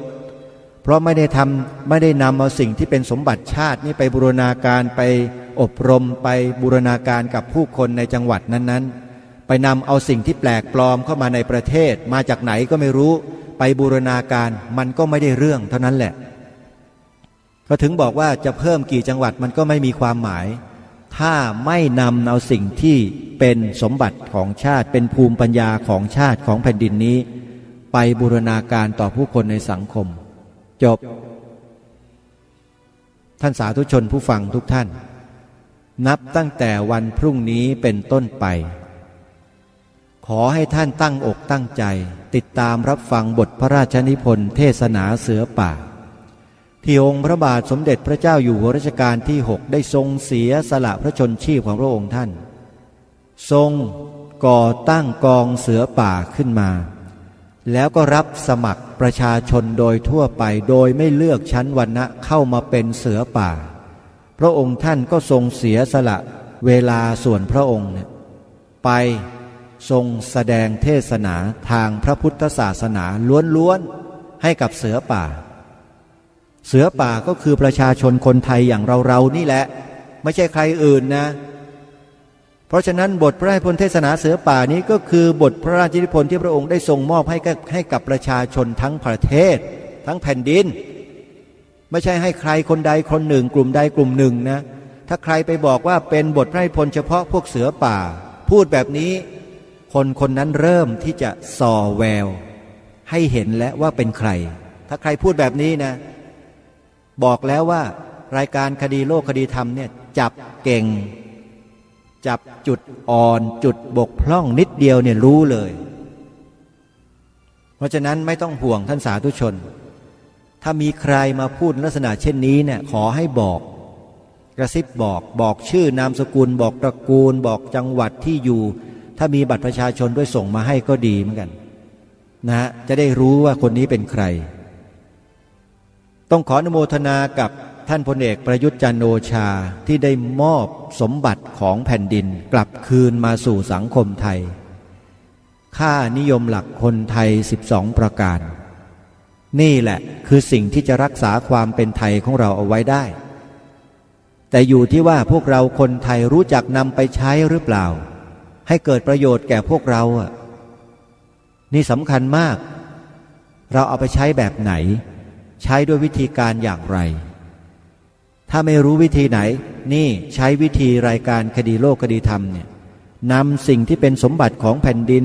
ประวัติศาสตร์ของชาติบ้านเมืองเรื่องของหลักธรรมคำสอนที่ง่ายๆไปถ่ายทอดไปเผยแพร่ให้กับลูกหลานเยาวชนคนไทยเพื่อนมิตรสหายผู้ร่วมงานให้เขาได้รู้นี่แหละจะรวมความเป็นหนึ่งให้เกิดขึ้นข้างหน้าได้คนไทยจะไม่มีการทะเลาะกันอีกเพราะอะไรเพราะรู้เหมือนกันรู้เท่ากันในสิ่งเดียวกันและสิ่งนี้เป็นสิ่งที่มีคุณค่ามีประโยชน์อย่างยิ่งอีกด้วยก็คือบทพระราชนิพนธ์เทศนาเสือป่ารับรองได้ถ้าท่านได้ฟังไปตลอดอย่างต่อเนื่องจนจบแล้วท่านจะรักตัวท่านเองมากจะรักญาติมิตรสหายพี่น้องที่เป็นคนไทยด้วยกันอย่างมากแล้วจะยิ่งมากๆเลยก็คือรักทุกคนที่มีชีวิตทั้งหมดที่อยู่บนผืนแผ่นดินไทยนี่คือสิ่งที่เราจะได้และความรักความสามัคคีนี้มันจะได้มาซึ่งทุกสิ่งทุกอย่างทั้งหมดจริงๆขอฝากเอาไว้พรุ่งนี้มาพบกับบทพระราชนิพนธ์เทศนาเสือป่าแบบยาวๆวันละ1 บทแล้วก็มีการวิเคราะห์ท้ายบทเป็นการสรุปด้วยคอยติดตามรับฟังอย่าพลาดเอาละวันนี้เวลาของรายการหมดลงแล้วต้องขอสมมุติยุติไว้แต่เพียงเท่านี้ขอความสุขสวัสดีจงมีแด่ท่านผู้ฟังทุกท่านทุกคนเทินขอเจริญพรกลับมาเถิดศีลธรรมกลับมาเถิดกำลังเกิดภัยร้ายอันใหญ่หลวงแก่สัตว์โลกทั่วถิ่นจักรวาลปวงน่าเป็นห่วงความวินาศจะกาจเกินกลับมาเถิดศีลธรรมกลับมาเถิดในโลกเกิดกลียุคอย่างฉุกเฉิน หลงวัตถุบ้าคลั่งเกินบังเอิญมัวเพลิดเพลินสิ่งกาลีมีกำลังกลับมาเถิดศีลธรรมกลับมาเถิดความเลวร้ายลามเตลิดจวนหมดหวังรีบกลับมาทันเวลาพาพลังมายับยั้งโลกไว้ให้ทันการ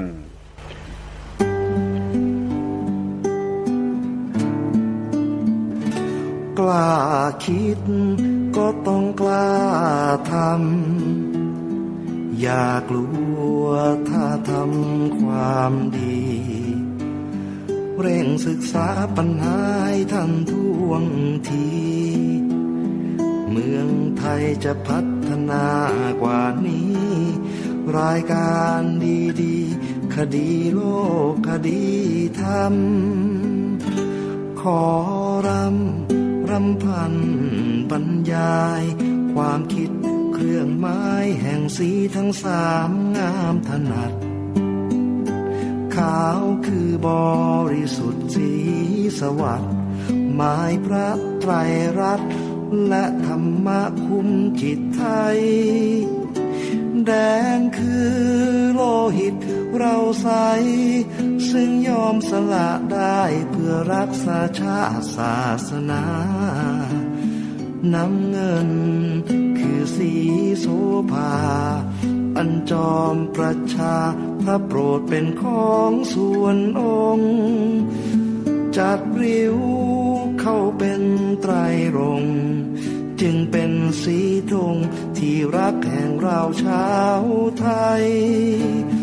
ทหารอวตารนำไปยงยุทธวิชัยวิชิตก็ชูเกียรติสยาม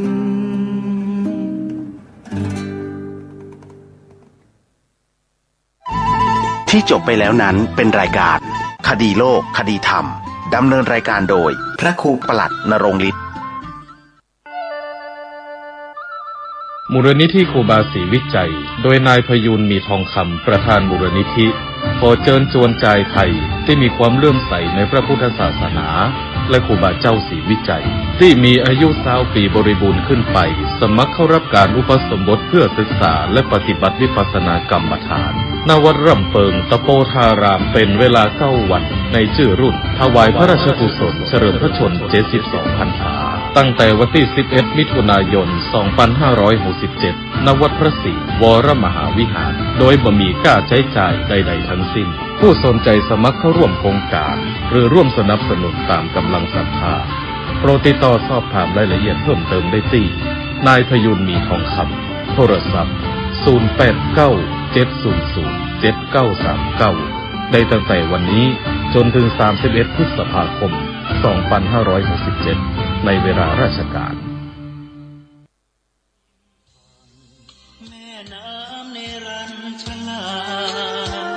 ใต้เงามหาพฤกษ์โพต้นใหญ่พระโพธิสัตว์ทรงตรัสว่าขอเชิญร่วมปฏิบัติธรรมบวชชีพราหมณ์เนคขมะแบบบากโกนหัวในวาระโอกาสวันวิสาขบูชาเนื่องจากวันคล้ายวันที่เกิดเหตุการณ์สำคัญที่สุดในพระพุทธศาสนา3 เหตุการณ์ได้แก่การประสูติตรัสรู้และปรินิพพานของพระบรมศาสดาสมณโคดมสัมมาสัมพุทธเจ้าเกิดขึ้นทั้ง3 เหตุการณ์ตรงกันณวันขึ้น15 ค่ำเดือน6หรือวันเพ็ญแห่งเดือนวิสาขะแต่ต่างปีกันดังนั้นจึงขอเรียนเชิญเจริญพรร่วมปฏิบัติธรรมบวชชีพราหมณ์เนคขมะแบบบากโกนหัวณสำนักปฏิบัติธรรมแห่งที่21ของจังหวัดเชียงใหม่วัดพระพุทธบาทอุดมตำบลเวียงอำเภอฝางจังหวัดเชียงใหม่ระหว่างวันที่20ถึง23 พฤษภาคม 2567 หรือบวชชีพราหมณ์เนคขมะบ่ได้ ก็สามารถไปร่วมทำวัดเย็นได้หรือจะร่วมเป็นเจ้าภาพน้ำปานะข้าวต้มตอนเช้าถวายอาหารเพลติดต่อโดยตรงหลวงพ่อพระครูสุติตานุรักษ์ด็อกเตอร์ครูบายี่แก้วหลวงพ่อเจ้าคณะอำเภอฝางเจ้าสำนักปฏิบัติธรรมเจ้าอาวาสวัดพระพุทธบาทอุดม081 951 5864 081 951 5864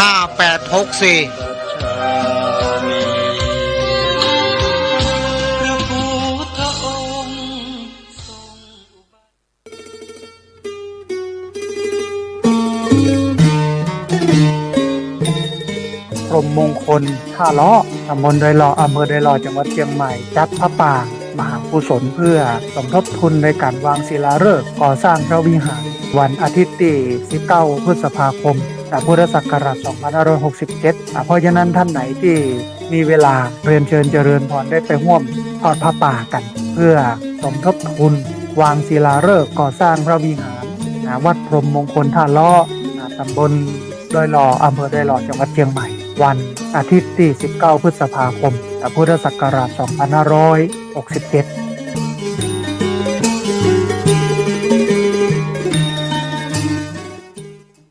ศรัทธารวมสามัคคีพี่น้องพระสิงห์ในแดนสถานเจริญสุขศรัทธาสาธุชนพุทธบริษัททุกท่านวัดพันอ้นขอเชิญทุกท่านรวมใจเป็นหนึ่งเดียวเพื่อทำบุญทอดพระป่าสามัคคีร่วมกันสร้างพุทธมณฑลจังหวัดเชียงใหม่ตั้งอยู่ที่บ้านโทกเสือตำบลดอยหล่ออำเภอดอยหล่อจังหวัดเชียงใหม่ในเนื้อที่190 ไร่กำหนดทอดพระป่าสามัคคีในวันพุธที่12 มิถุนายน 2567 เวลา 14 นาฬิกาณศาลาอเนกประสงค์อมรธรรมทัศน์ศรัทธาอุปถัมภ์โดยวัดพันอ้นรับเป็นเจ้าภาพสร้างอาคาร2 หลังคือ 1. อาคารสำนักงานพุทธมณฑลจังหวัดเชียงใหม่ขนาดกว้าง12 เมตรยาว16 เมตร 2. อาคารหอประชุมคณะสงฆ์จังหวัดเชียงใหม่ขนาดกว้าง12 เมตรยาว28 เมตรใช้งบในการก่อสร้างจำนวน5,187,969 บาทกำหนดสร้างให้แล้วเสร็จในวันที่6 กันยายน 2567 นี้จึงเจริญพรขอเชิญธงชาติและเพลงชาติไทยเป็นสัญลักษณ์ของความเป็นไทยเราจงร่วมใจยืนตรงเคารพธงชาติด้วยความภาคภูมิใจในเอกราชและความเสียสละของบรรพบุรุษไทยประเทศไทยรวมและเชื้อชาติไทยเป็นประชารัฐผ้าไทยของไทยทุกส่วนอยู่ดำรงคงไว้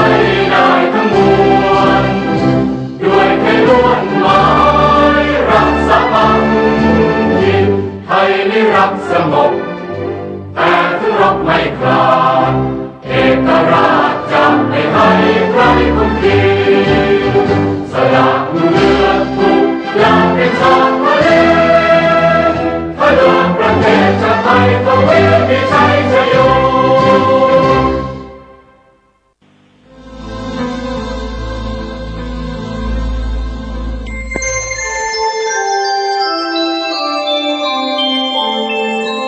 ขณะนี้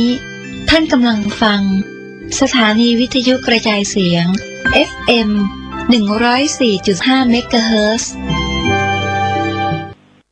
โยนโตภะคะวาอะระหังสัมมาสัมพุทโธพระผู้มีพระภาคเจ้านั้นพระองค์ใดเป็นพระอรหันต์ตรัสรู้เองโดยชอบแล้วสวากขาโตเย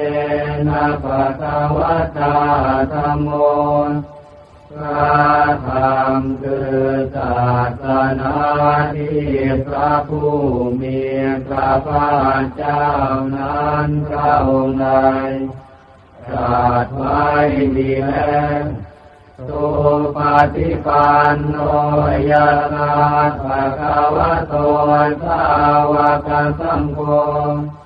พระสงฆ์คือผู้ทรงธรรมวินัยซึ่งเป็นสาวกของพระผู้มีพระภาคเจ้านั้นผู้ใดเป็นผู้ปฏิบัติดีแล้วธรรมยังภคะวันตังสัทธัมมังสัทธังฆังอิเมหิตากาเรหิยัตาระหังอาโรติเตหิอาภิปุชยามะข้าพระเจ้าขอบูชาอย่างยิ่งซึ่งพระผู้มีพระภาคเจ้าพร้อมทั้งพระสัตธรรมและพระอริยสงฆ์เจ้าทั้งหลายด้วยเครื่องสักการะเหล่านี้ข้าพระเจ้าได้ยกขึ้นประดิษฐานไว้ดีแล้วใน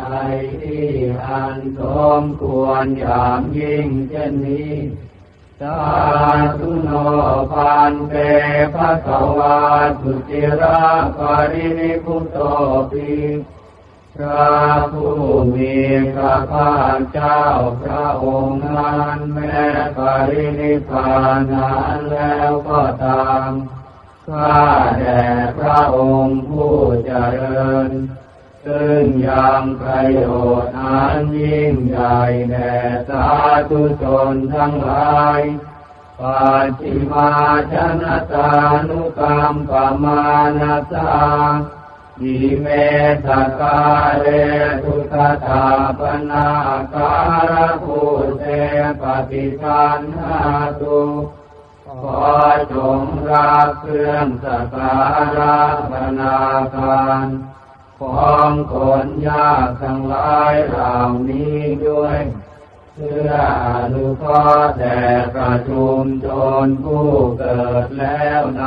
ภายหลังด้วยอัมหากังทิกรตังหิตายาสุขายาเพื่อเป็นประโยชน์เพื่อความสุขแก่ข้าพเจ้าทั้งหลายสิ้นกาลนานเถิดอะระหังสัมมาสัมพุทโธภควาพระผู้มีพระภาคเจ้าเป็นพระอรหันต์ดับเพลิงกิเลสเพลิงทุกข์สิ้นเชิงตรัสรู้ชอบได้โดยพระองค์เองพุทธังภคะวันตังอภิวาเทมิข้า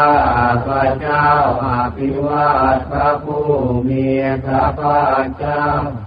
ผู้รู้ผู้ตื่นผู้เบิกบานสวากขาโตภะคะวะตาธัมโม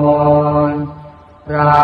ธรรมเป็นธรรมที่พระผู้มีพระภาคเจ้าตรัสไว้ดีแล้วธัมมังนามัสสามิข้าพระเจ้านมัสการพระธรรมสุปฏิปันโนภะคะวะโตสาวกสังโฆพระ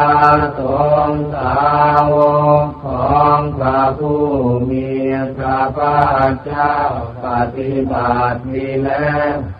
สังฆังนามามิข้าพระเจ้า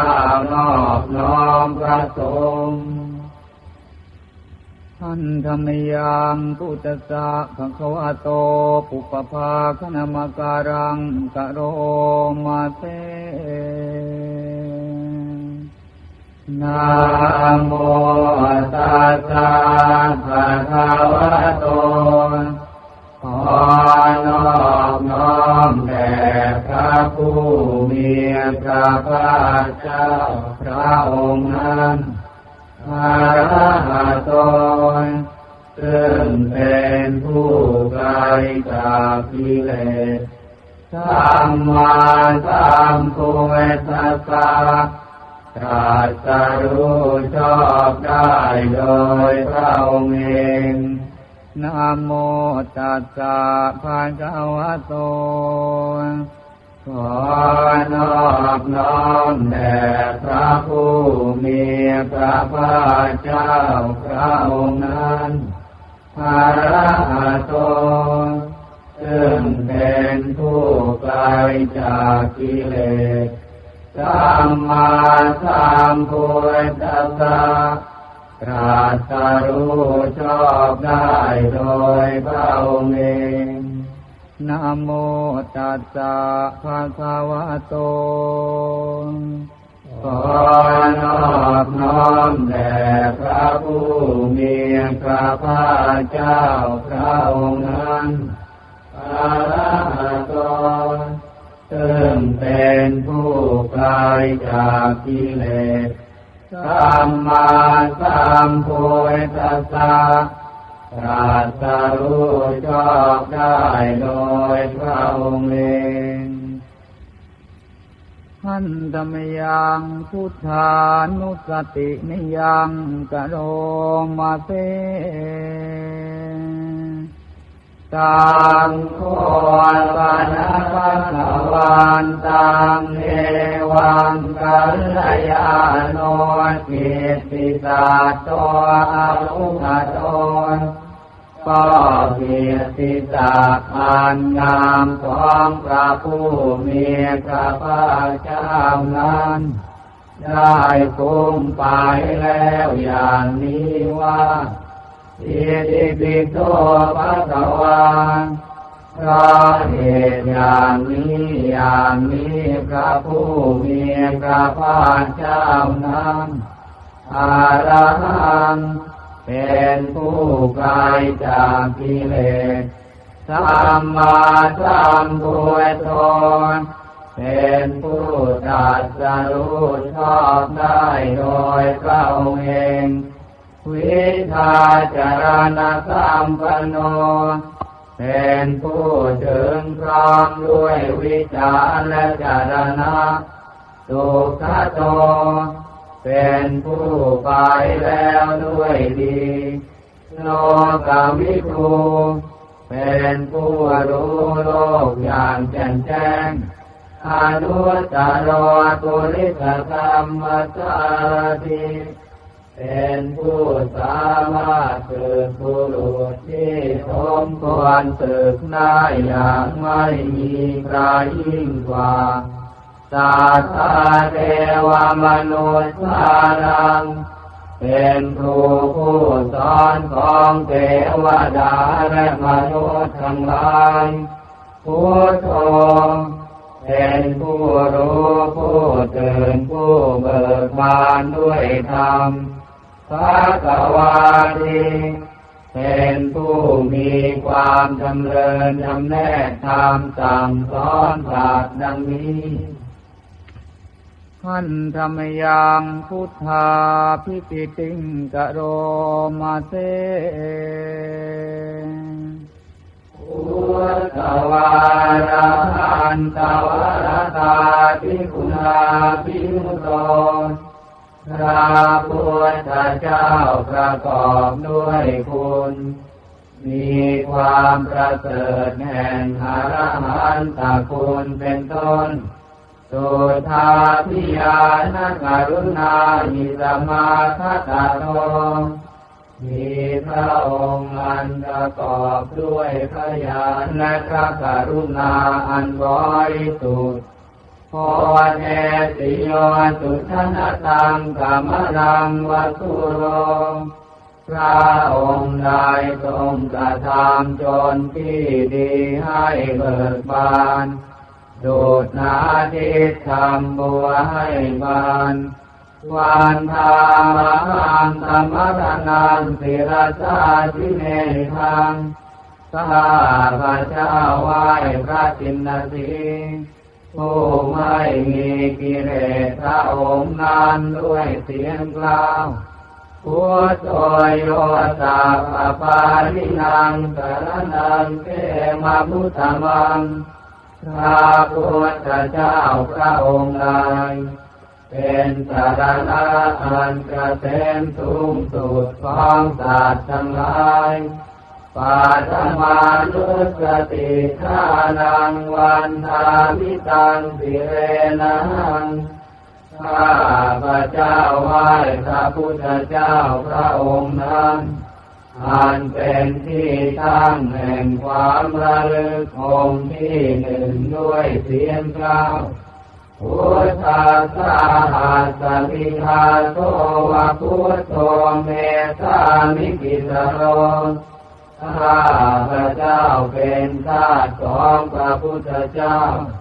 พระพุทธเจ้าเป็นนายมีอิสระเหนือข้าพระเจ้าพุทโธทุกขาสกาตาจาวิตาตาจาริตาสเมพระพุทธเจ้าเป็นเครื่องกำจัดทุกข์และทรงไว้ซึ่งประโยชน์แก่ข้าพระเจ้าพุทธัสสะอังวิยาเทมิสาริรันชีวิตันจิตังข้าพระเจ้ามอบกายถวายชีวิตนี้แด่พระพุทธเจ้าวันทันโตหังจาริสามีมุทาเสวะตุโพธิตังข้าพระเจ้าผู้ไหวอยู่จะประพฤติตามซึ่งความตรัสรู้ดีของพระพุทธเจ้านาทิเมสรนังอัญญังพุทโธเมสรนังวรังสารณะอื่นของข้าพระเจ้าไม่มีพระพุทธเจ้าเป็นสารณะอันประเสริฐของข้าพระเจ้าเอเตนะตาจวัตเตนะวัตเตยังสาธุสาสเนด้วยการกล่าวคำตรัสนี้